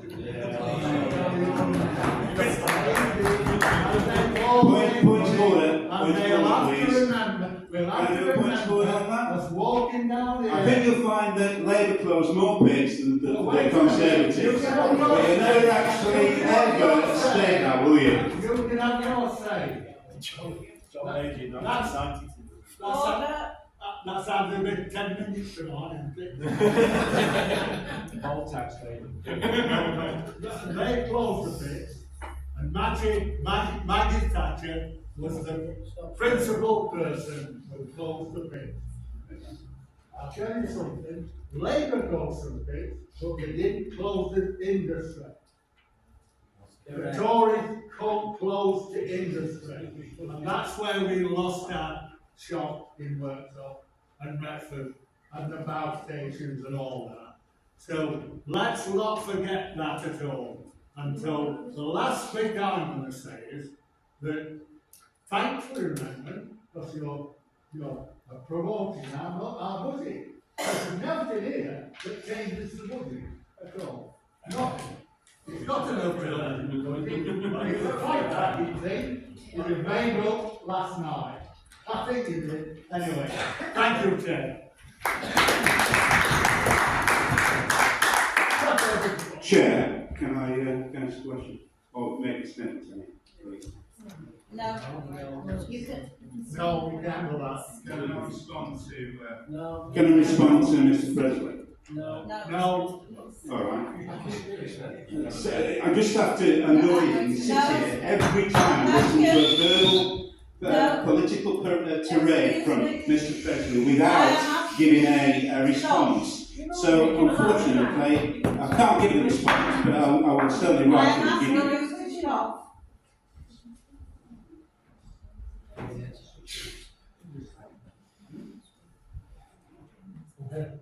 Councillor Henderson. Thank you, Chair. I want to commend Councillor Rhodes for once again delivering a balanced budget, as this Labour Control Authority has done year after year while we've been in control of this authority. Councillor Pidwell and Councillor Carrington-Wild, I think, have said exactly what I wanted to say, so I'm not going to repeat them. But I'm sick and tired of hearing this phrase, Bassetlaw is broken. I was born in Bassetlaw, at Bassetlaw Hospital in Worksop. I grew up in Retford, in Aldsall. I've lived in Ranskill, I went to school in Retford, I've got family in Harwood, I've got family in Langhold. And to say that Bassetlaw is broken is completely disrespectful to the people of this district. The people every day who go to work, people who work with local charities, local organisations, who have a big heart. And I personally think, I live in Bassetlaw, and I wouldn't rather live anywhere else. Bassetlaw to me is home. It's a great place. People have a big heart, they give to charity, they care about the community. It's not a place where people are selfish. People here say it how it is. And I think here in this district is one of the best districts in the country, and I'm very proud to live here. So I'm sick of hearing this phrase, Bassetlaw is not broken. Bassetlaw is broken. Bassetlaw is not broken, but if Reform controlled this council, they would break it.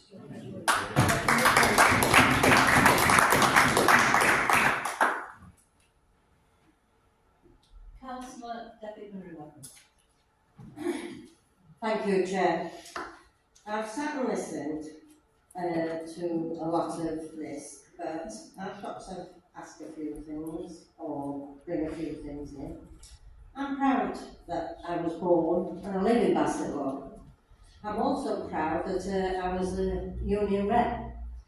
And I've got to say, without the union, you're committing the workforce to be trodden on. You're going backwards, you're not going forward. And I'm telling you now, you should never get rid of your unions, whether you agree or disagree with them, they do look after the rights of people. The other thing, you're saying give a refund to A's and B's. Do you know how many A's and B's we have in Bassetlaw? And do you know how much a refund would take away from that reserve? We wouldn't have enough left. You take it away from the vulnerable, because I've heard it said from a reform on the TV that they are vulnerable or abusing the PIP system. No, my son's autistic, he doesn't abuse the PIP system, he needs the PIP system. I'm not bothered about politics at the moment. I've really fallen out with politics, and it's sad to say it because I'm a councillor. But I have fallen out with politics because I'm fed up of people just having a go and not thinking about the people of Bassetlaw. That's what we're here for, to serve the people of Bassetlaw. We're not here to slaughter each other. Lee Anderson said that the businesses would fund these flags. So how come now you're wanting to make money from us as people that live in Bassetlaw to pay for flags? Don't get me wrong, I'm proud to be British and I'll fly the flag wherever I am. But not at the cost of my fellow people that live in Bassetlaw paying for flags. Not all of them are British, but they've come from other countries, they work at our hospital. Another thing I'm proud to be, I work at the NHS. And you know something, we've got a good reputation at Bassetlaw. We've had people coming from other hospitals saying they want to come to Bassetlaw. I have people travelling from the other side of Doncaster that'd rather come to Bassetlaw. So Bassetlaw is not broken, it's bloody up and coming. I'm telling you that now, sorry for swearing. But it is, it's up and coming. Parking costs, taking parking costs off for one day. You wouldn't make anything from taking it off for one day. You wouldn't bring any people into the town. Most people, if they want to come to the market, will come to the market whether they're going to pay for parking or not. Trying to take the pass off the people that work at Bassetlaw. We have a reduction for NHS staff parking on site. Why shouldn't the council look after their workers? And as for your councillors, they go into meetings and things like that. Why should they be afforded the same opportunity? We don't get paid a great wage, we don't care, we don't do it for the money. If you did, you'd never be a councillor. So I don't think, really, I'm sorry, but I don't think anything about your system, that your proposal, Councillor McFarlane, actually sits properly with me. And I actually just want to work for the people of Bassetlaw, not for politics.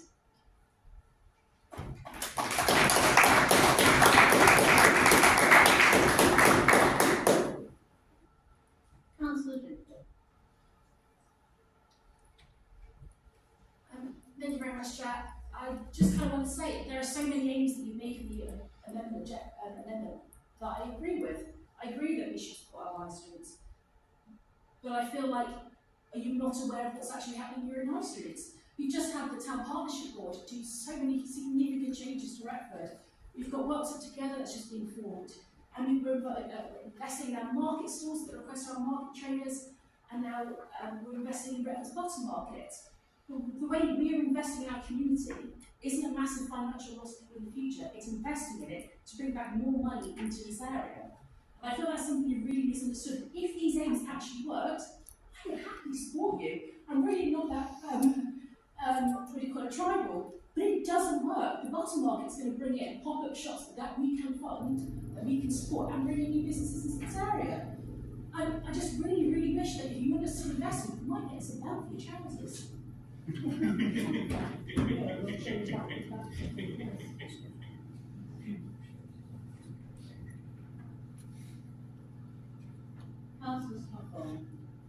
Thank you, Chair. Thank you everybody who's given talks tonight. It's been really interesting. I'm a bit amused that just before Christmas I was a motion to the council that was unanimously agreed with, and it was about building up Bassetlaw as an area and being proud in what we are.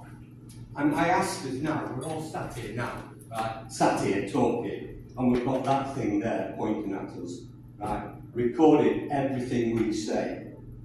And when we stand up and we say Bassetlaw is broken, how many investors, how many businesses will look at Bassetlaw and think, well, that's a nice place to invest in. Quality.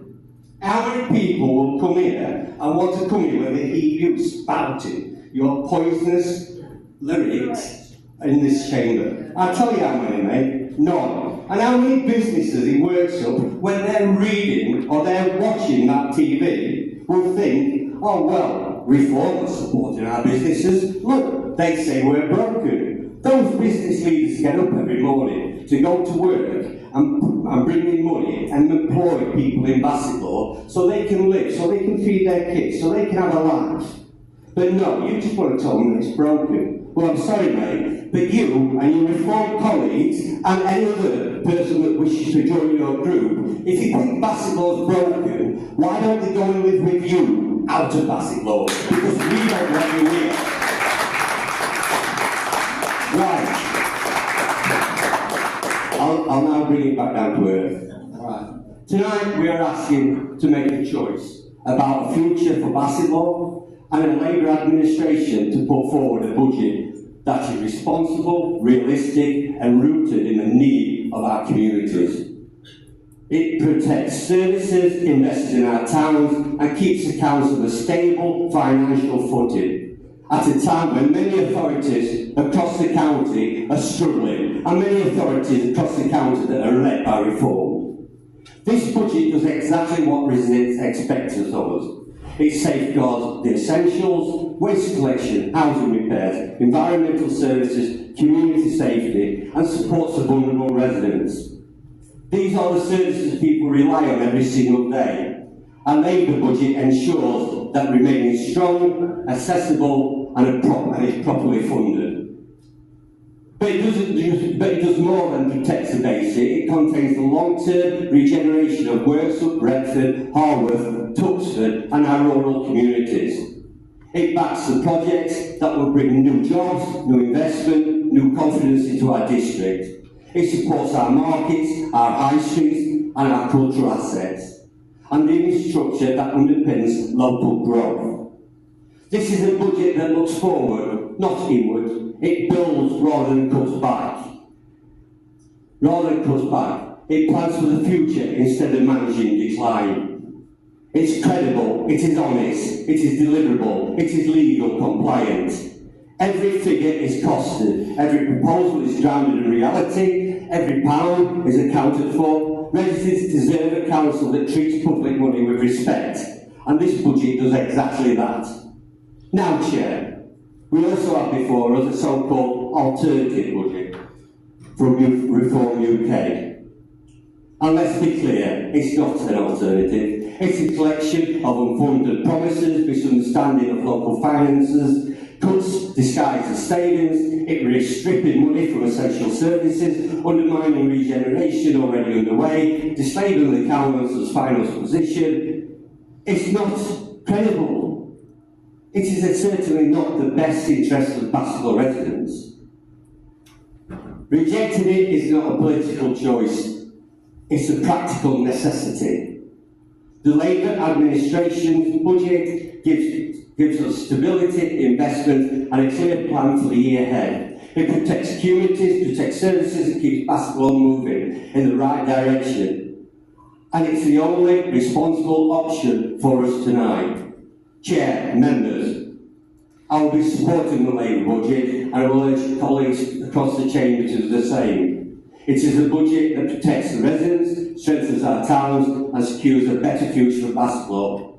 And I will be firmly rejecting the Reform alternative, which offers nothing but risk, uncertainty and empty rhetoric. Thank you, Chair.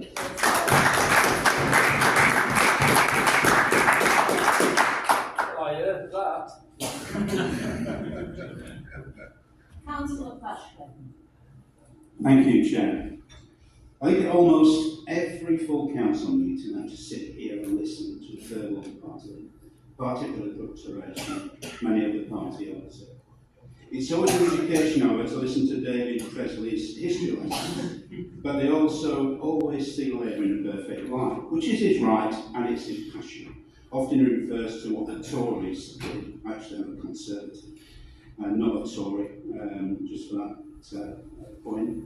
he often refers to what the Conservatives did to the mining industry.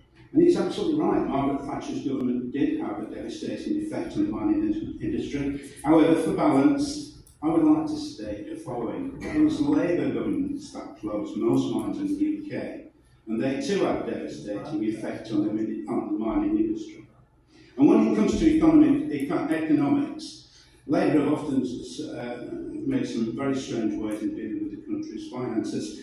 And I want to just point out one issue that affected me. And I was a member of a union, actually. In this particular case, not one union actually stood up for any member of the private sector in terms of the raid that Gordon Brown had on the pension funds. In 1997, Gordon Brown raided private pension funds of billions of pounds in the tax rate. He actually removed an estimated cumulative loss of £230 billion from private pension funds. And that impact on schemes meant that many had to close its final salary schemes. I was actually affected by that quite significantly. But not one union, including mine, opposed this move. Yet the move has affected many of their members. It's also worth noting that public pensions were not affected by this move, thus creating a two-tier pension system which carries on today. Our current Chancellor continues this strategy of attacking private pension funds. So perhaps going forward, we should focus on what's best for the people of Bassetlaw and stop the continual party political jibes at our meeting.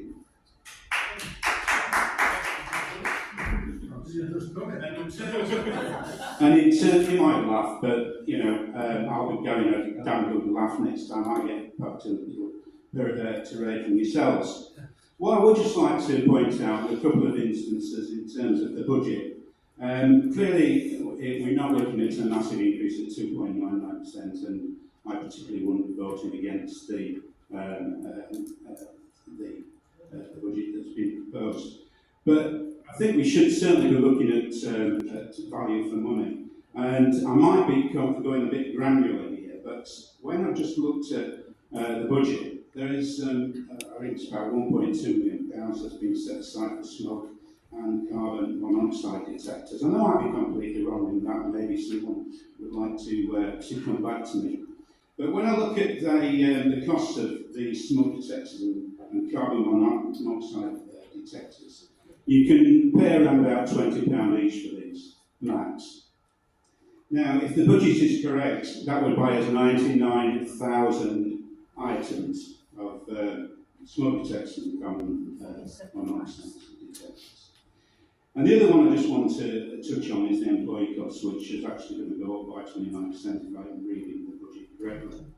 Note that despite me raising the issue of absenteeism 2 years ago, little has changed, and the lack of absentee management continues.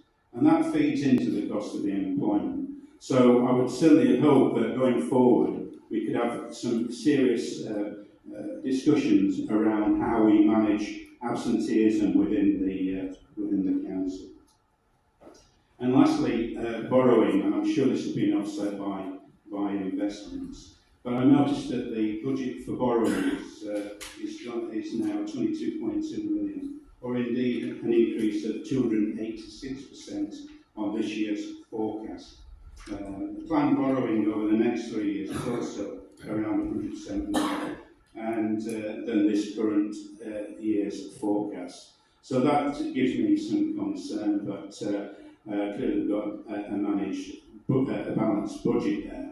But the borrowing is quite extensive, and one would hope that any future local entity in terms of local government wouldn't be too happy, I wouldn't have thought, taking on over borrowing of 22 million. Thank you. Time is up.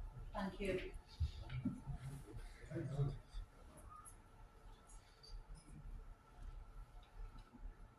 Councillor Brown. Thank you, Chair. I'd like to come at this from a slightly different angle, but pulling together the finance team that has put the budget together, and the team that runs this council. We've heard a lot about Bassetlaw is broken, and I refute that. I moved from London and chose to live in Bassetlaw. But what I would like to say is I was talking to somebody today who works in local government, who has dealings with Bassetlaw, Rotherham and Doncaster.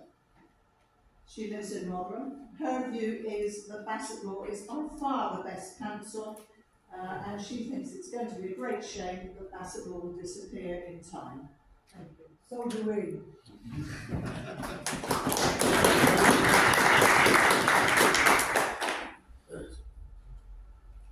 Councillor Evans, are you wanting to speak on the amendment? Yes, thank you, Chair. I've listened carefully to the budget proposals presented by Councillor Rhodes and to the comments from colleagues. I have 3 points to make. Firstly, I have to endorse the compliments made tonight about our excellent finance team, and thank you, Karen, and please pass those on to the rest of the team.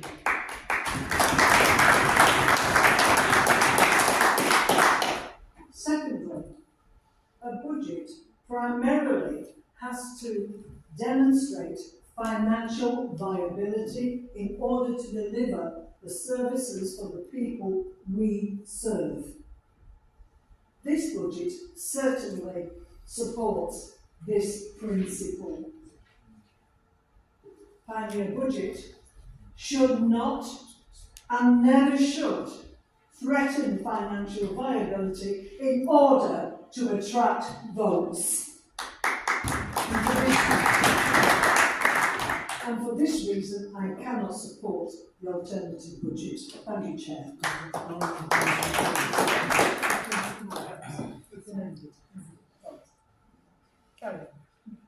We will now vote on the amendment.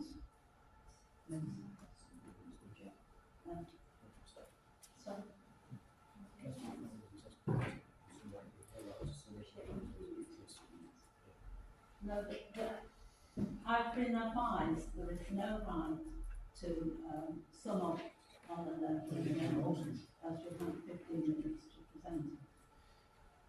So we therefore will move into the vote on the amendment.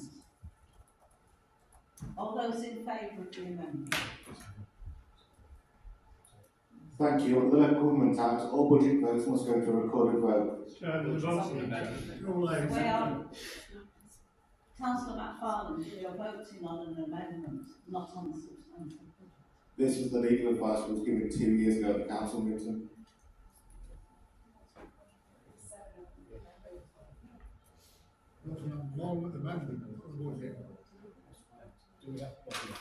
Do we have, are there sufficient councillors to call for a recorded vote? Do we have 7 councillors requesting a recorded vote on the amendment? This is in the Local Government Act. It's a budget proposal. What we are currently doing is debating. If this was accepted, it would become the substantive budget, and then there would be a recorded vote on the substantive budget. That's the interpretation correct in this case. So what we're first doing is deciding whether or not to accept the amendment. If it falls, then we move on to the original budget. If it succeeds, then it becomes the substantive budget. Thank you. Can we press a 10-minute break while we check that with our legal advisors?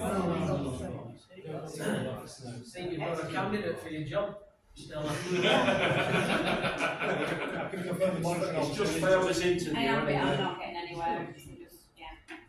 The monitoring officer was checking.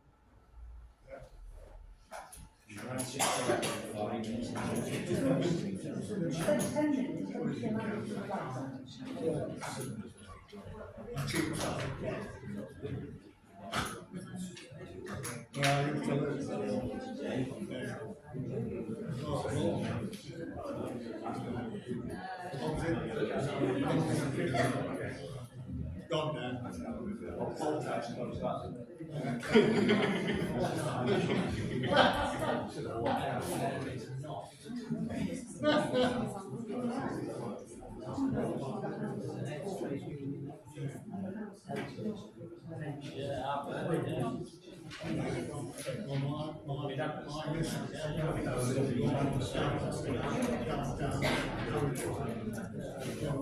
We went to see all this.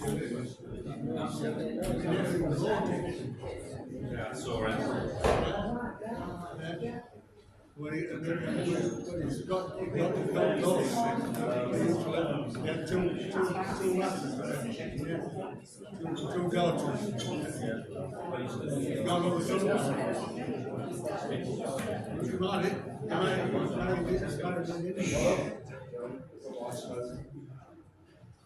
My view on the matter is it states that decisions, and we are making a decision on the budget, so we'll move forward with the recorded vote on all elements of transparency, because that sits at the heart of what we're doing here at local government. We're making transparent decisions, so that's what we can do back at the minutes.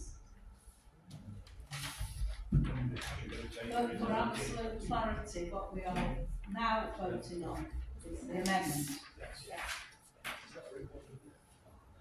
Okay, so can I just, there's two things. Can I make sure, are all councillors present at the meeting now back in the room? I just wanted to check. I didn't notice something like that. Councillor Sanders is out. Okay, so just to be clear, what we are doing here is the recorded vote is on the basis of whether or not to accept the proposed alternative budget. It's not an alternative budget. It's an amendment to the budget. So whether or not to accept the amendment to the budget. So we'll now go through the list. Councillor Adams. Against. Councillor Bowker. Against. Councillor Brand. Against. Councillor Carrington-Wilde. Against. Councillor Carroll. Against. Councillor Challoner. Against. Councillor Digby. Against. Councillor Dinsdale. Councillor Ducey. Against. Councillor Evans. Against. Councillor Fielding. Against. Councillor Freeman. Against. Councillor Griffin. Abstain. Councillor Henderson. Against. Councillor Horrocks. Against. Councillor Lee. Against. Councillor Manners. Councillor McFarland. For. Councillor Merriweather. Debbie Merriweather, sorry. Against. Councillor Fraser Merriweather. Against. Councillor Oxby. Against. Councillor Pashley. Councillor Pidwell. Okay. Councillor Potts. Against. Councillor Presley. Against. Councillor Polk. Against. Councillor Rhodes. Against. Councillor Simon Richardson. For. Councillor Laura Sanders. Against. Councillor Neil Sanders. Against. Councillor Schuler. Against. Councillor Scawthorne. Against. Councillor Shepherd. Against. Councillor Slater. Against. Councillor Staniland. For. Councillor Tyndall. Councillor Turner. For.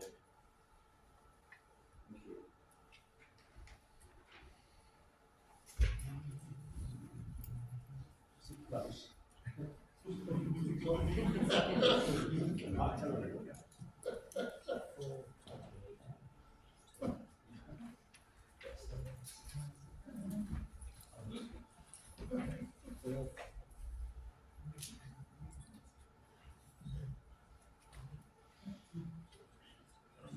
Yeah.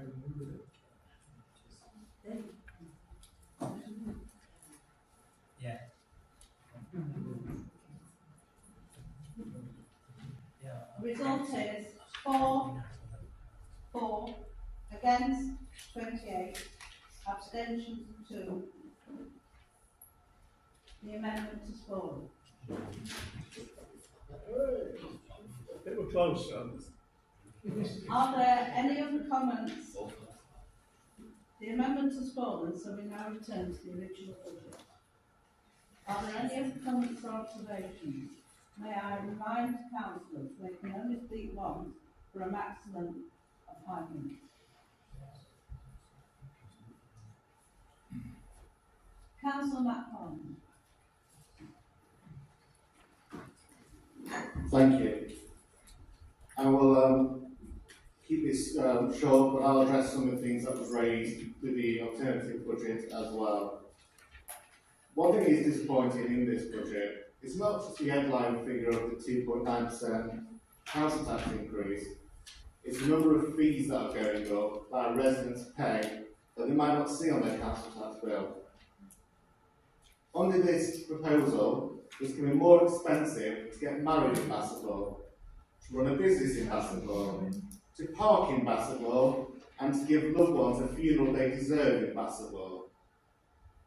These are tax rises that might not arrive on people's council tax bill, but they will feel it in their pocket.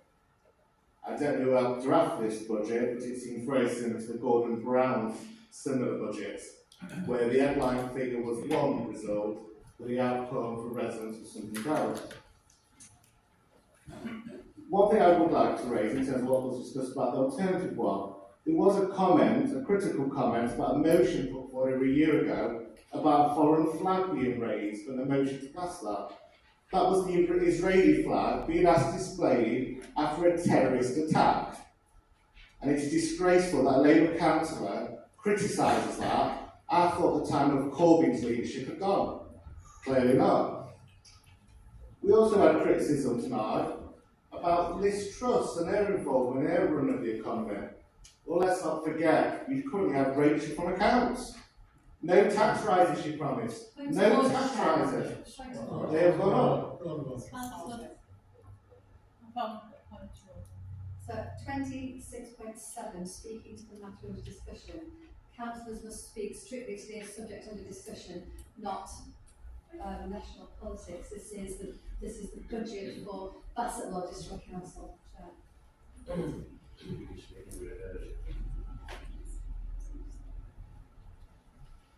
Could you please stay on topic, Councillor? Thank you. It looks like two-tier pluralist council as well. Let's talk about staffing. Now, we talked about reviewing union rep. Councillor Merriweather was worried that council staff would be trodden on by you, this Labour candidate, by these Labour councillors. Is that the fear? Because that's the employers. That is very worrying. That we have that fear about that. This budget will affect residents. It's another increase. It's a time when people are feeling the pinch. Unemployment's going up. Youth unemployment is at a record high. The economy is on its knees, and this council Point of order, Chair. We are now speaking. Councillor McFarlane is again speaking about national politics, not Bassetlaw. I recognise he's not interested in Bassetlaw, he's interested in getting into power, but this is Bassetlaw. I'm interested in getting you out of power, Julie. You can refer to me as McFarlane. Can I remind you that you speak to the subject? That's what I'm doing. I'm talking about the budget that is impacted on by the wider economy. But let's not forget, we got promised only a few months ago now, maybe a year ago, not a penny more on your council tax. But yet again, another broken promise. Again, point of order, Chair. This was not said by Bassetlaw District Council. May I ask why Councillor McFarlane continues to talk about national politics incorrectly, I may add? Councillor McFarlane, I have warned you twice now that you will stick to the subject, or I'm afraid I will ask you to cease to speak. Thank you. I'd just like to raise a point of order that when Labour councillors go off the topic, nothing is done.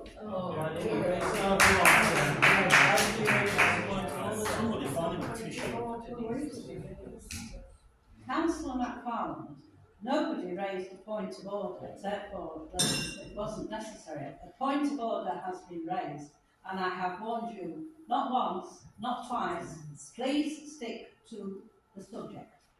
You have only got a short amount of time left. Thank you. this proposal will put up council tax. It will mean residents are paying more. It will put a financial pressure on families across Bassetlaw, and that is why I cannot support this budget, and I'll be voting against it this evening. Can I raise a point of order, Chair? I believe I have the right to correct the record if I believe I've been misconstrued. I never said that I was against admitting this Israeli flag. My point was that you wanted to take down the flag.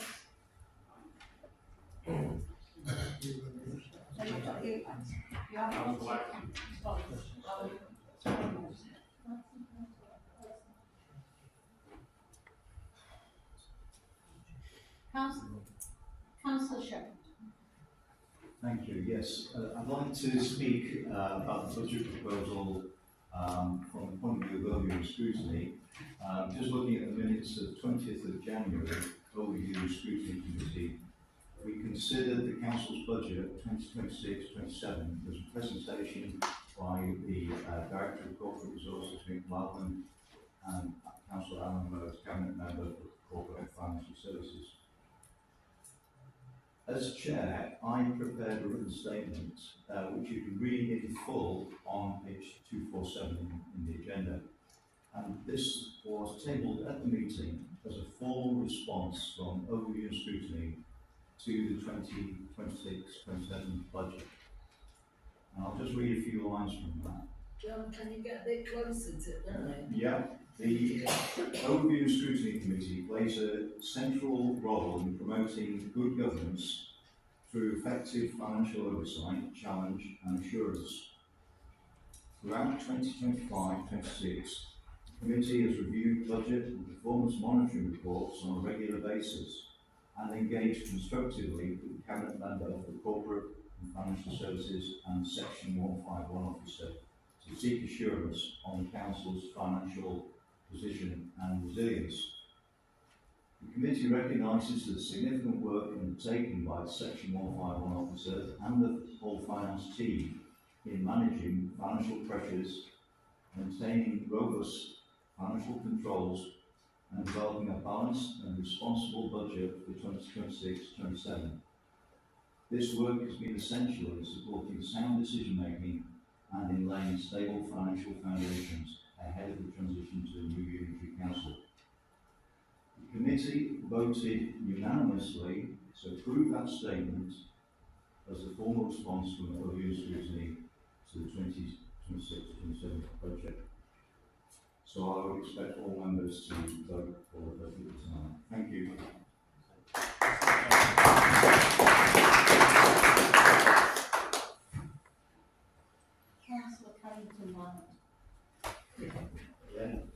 Thank you, Chair. I'd like to, it's been said once already tonight, but I'd like to repeat that I'm very proud to support the Labour Authority in this district, and the staff and officers of this authority are our greatest asset.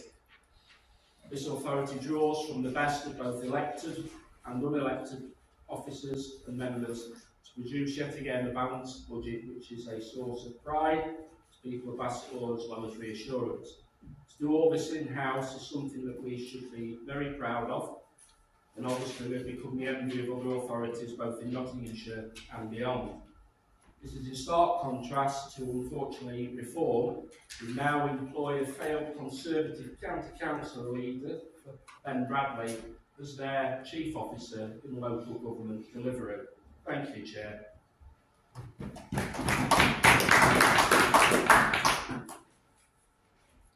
Councillor Debbie Merriweather. I'd just like to ask, can we put it to the vote, please? Because I am fed up with this tit for tat. We can all find fault with each other, but let's get this done for Bassetlaw.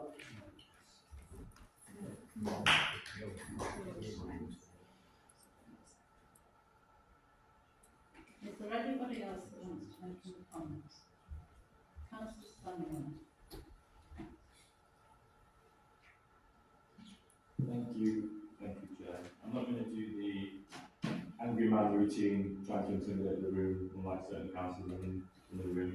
But I would like to say that there has been a confirmation tonight and that is that many Labour councillors do not read their papers. Many attacks on previously mentioned about where does the money come from for the other budget that was discussed tonight. How does this add up? Where are the savings? And they're all in the paper. You know, this is a balanced alternative budget that we propose to this budget that we're discussing now. And I actually think that Councillor Sanders and Councillor Horrocks should apologise to officers, because they are suggesting that this balanced budget, which we work with officers on, is not, and it's unfunded. They made comments about that, and they should apologise to the officers for that, because all the figures that we've created for this budget came directly from me. It's not even here to defend himself tonight, and you go out and launch an attack after saying that our officers are our best asset. I agree, but Councillor Horrocks, that was a disgusting comment that you made. Just to finish, I noticed that Labour are also increasing the price for services to be in Bassetlaw, and I just wanted to express my condolences for the Labour branch bank account.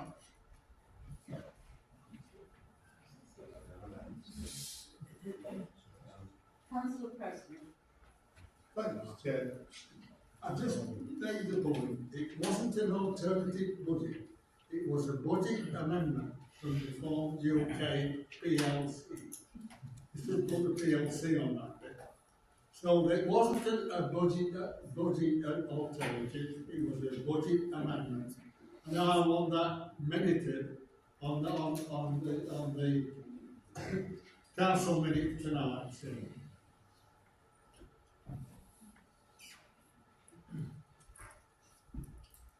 Councillor Henderson. Thank you, Chair. I'll be very brief.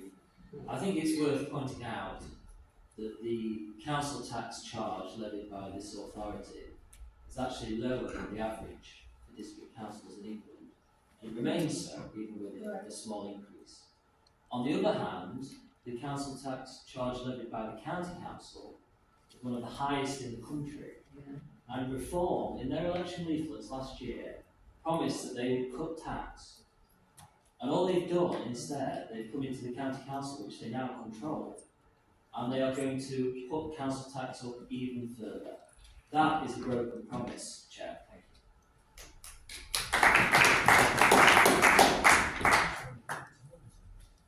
Councillor Thank you, Chair. Just a point of order. I think it's section 17.12 about a right to apply.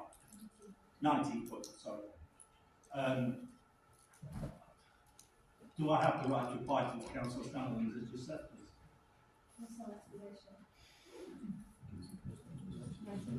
Chair, if it helps, it's 19.12 personal explanation, and then we make personal explanations any time. A personal explanation may only relate to some material part of an earlier speech by a member, in this case, Councillor Sanders.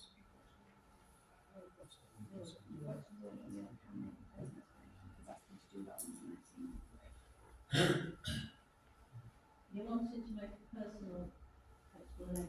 Is that right from Councillor Sanders? If that's what it's called, Chair, but I'll leave it in your hands. I'll abide by what I'm saying. Yes, Councillor. Okay, thank you, Chair. I'm not sure whether I actually attacked the reform motion in the way that Councillor Stanley is suggesting. Certainly the angry man comment he made, I think he might have been talking about his leader, who was personally very rude, I believe, and not to be ashamed of himself. Mind you, having said that, I don't think he has been ashamed. But the points I make are the truth. And once again, it seems that Reform councillors get upset by the truth. Is it not true that the leader of the county council said that they've got a 30% increase in core spending power? Is it not true, and they've had the budget meeting today, so I don't know, maybe they'll tell me, that county council is actually raising council tax by 3.99%, which equates to a £67 rise in council tax. I've no problem with people putting flags up. I'm proud of the image. All I said was, would it not be a better use of public funds to fund road closures for Remembrance Day? And again, please correct me if I'm wrong, and I just commented about the fact that the government has now reimbursed the county council for any debt that they've incurred with STEM provision. So I'm really sorry, but I'm not sure how I have caused offence or how I've attacked their motion. Do I get the right reply? Yeah, because you're on. Let's get on with it.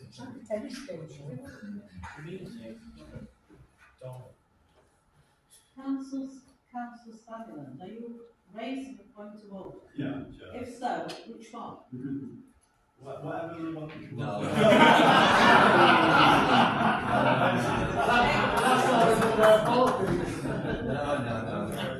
I think we will return to the and listen to Councillor Carroll.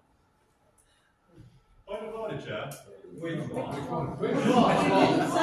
I think it's interesting that. No. We are moving on. I'm coming to it. You've got to state the rule. I will. We'll do it now. I think your bias is showing, Chair. Don't say. Let's stop that for you, let him get his words out. Councillor Sutherland, that is totally unacceptable. This moment in time in an apolitical post. As you are well aware, I came to this meeting not knowing I was going to chair it. And all I was asking you to do was to get on with, if you are going to raise a point of order, you do so. There's been another point of order tonight by Labour councillors where the rule was not stated and it was still carried out. So No. why is it that They have all councillors have to? They've all been checked because the monitoring They've been checked. That's fine. Right. But If they you're didn't going state to- what point of order they were going to make. But why is it Councillor before Sutherland, councillors either state what your point of order is, and then we will hear it. Or we move on. move on. Councillor Carroll. Thank you, Chair.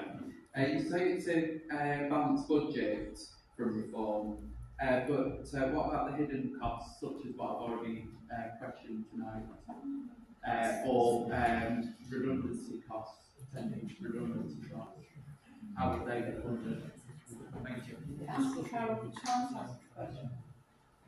Are there any more members who wish to speak? If not, I will call upon Councillor Rhodes to sum up. Well, Chair, I'm not going to delay the vote any longer. This meeting has already seen a considerable amount of time wasted by members of the opposition. But what I will say is that we are delivering and presenting a reasonable, responsible budget that addresses the needs of the people of Bassetlaw.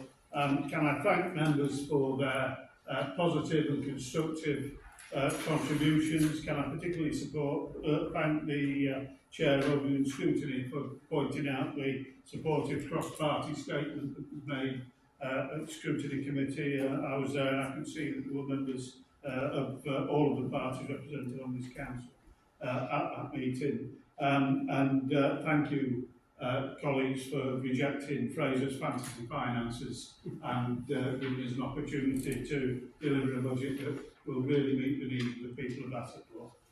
And with that, I think we should move the vote.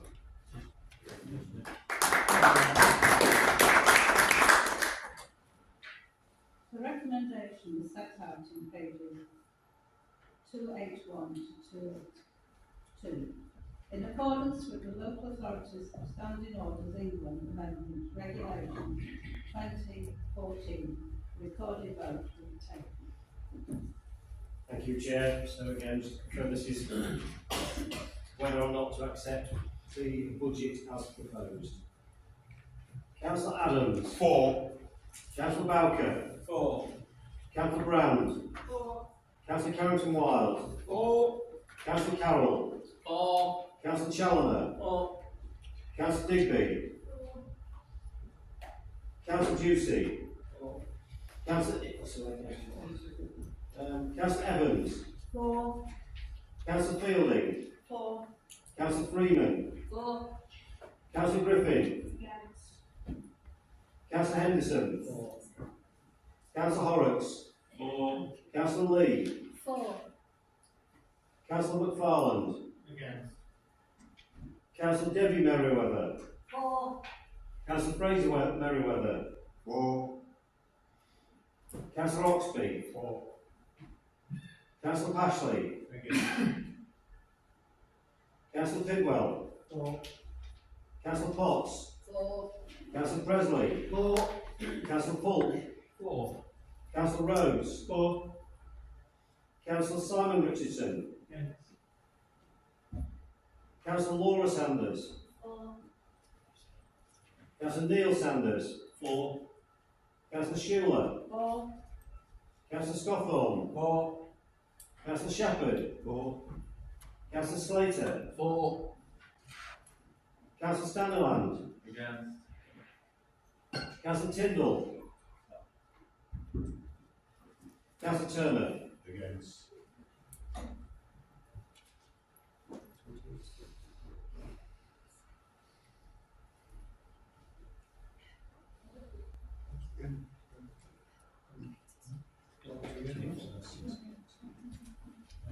The vote was 28 for, 6 against. Therefore, the budget is carried.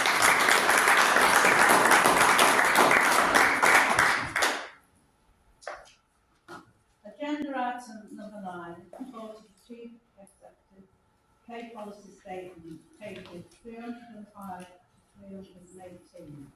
Are there any comments and observations on this report? The recommendations are set out on page 307. All in favour? Any against? Any abstention? That agenda item is carried.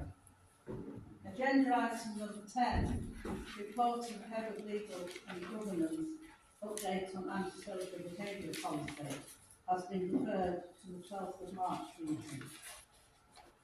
Agenda item number 11 is any other business which the chair considers clearable. I don't consider it as any other business, therefore I close the meeting.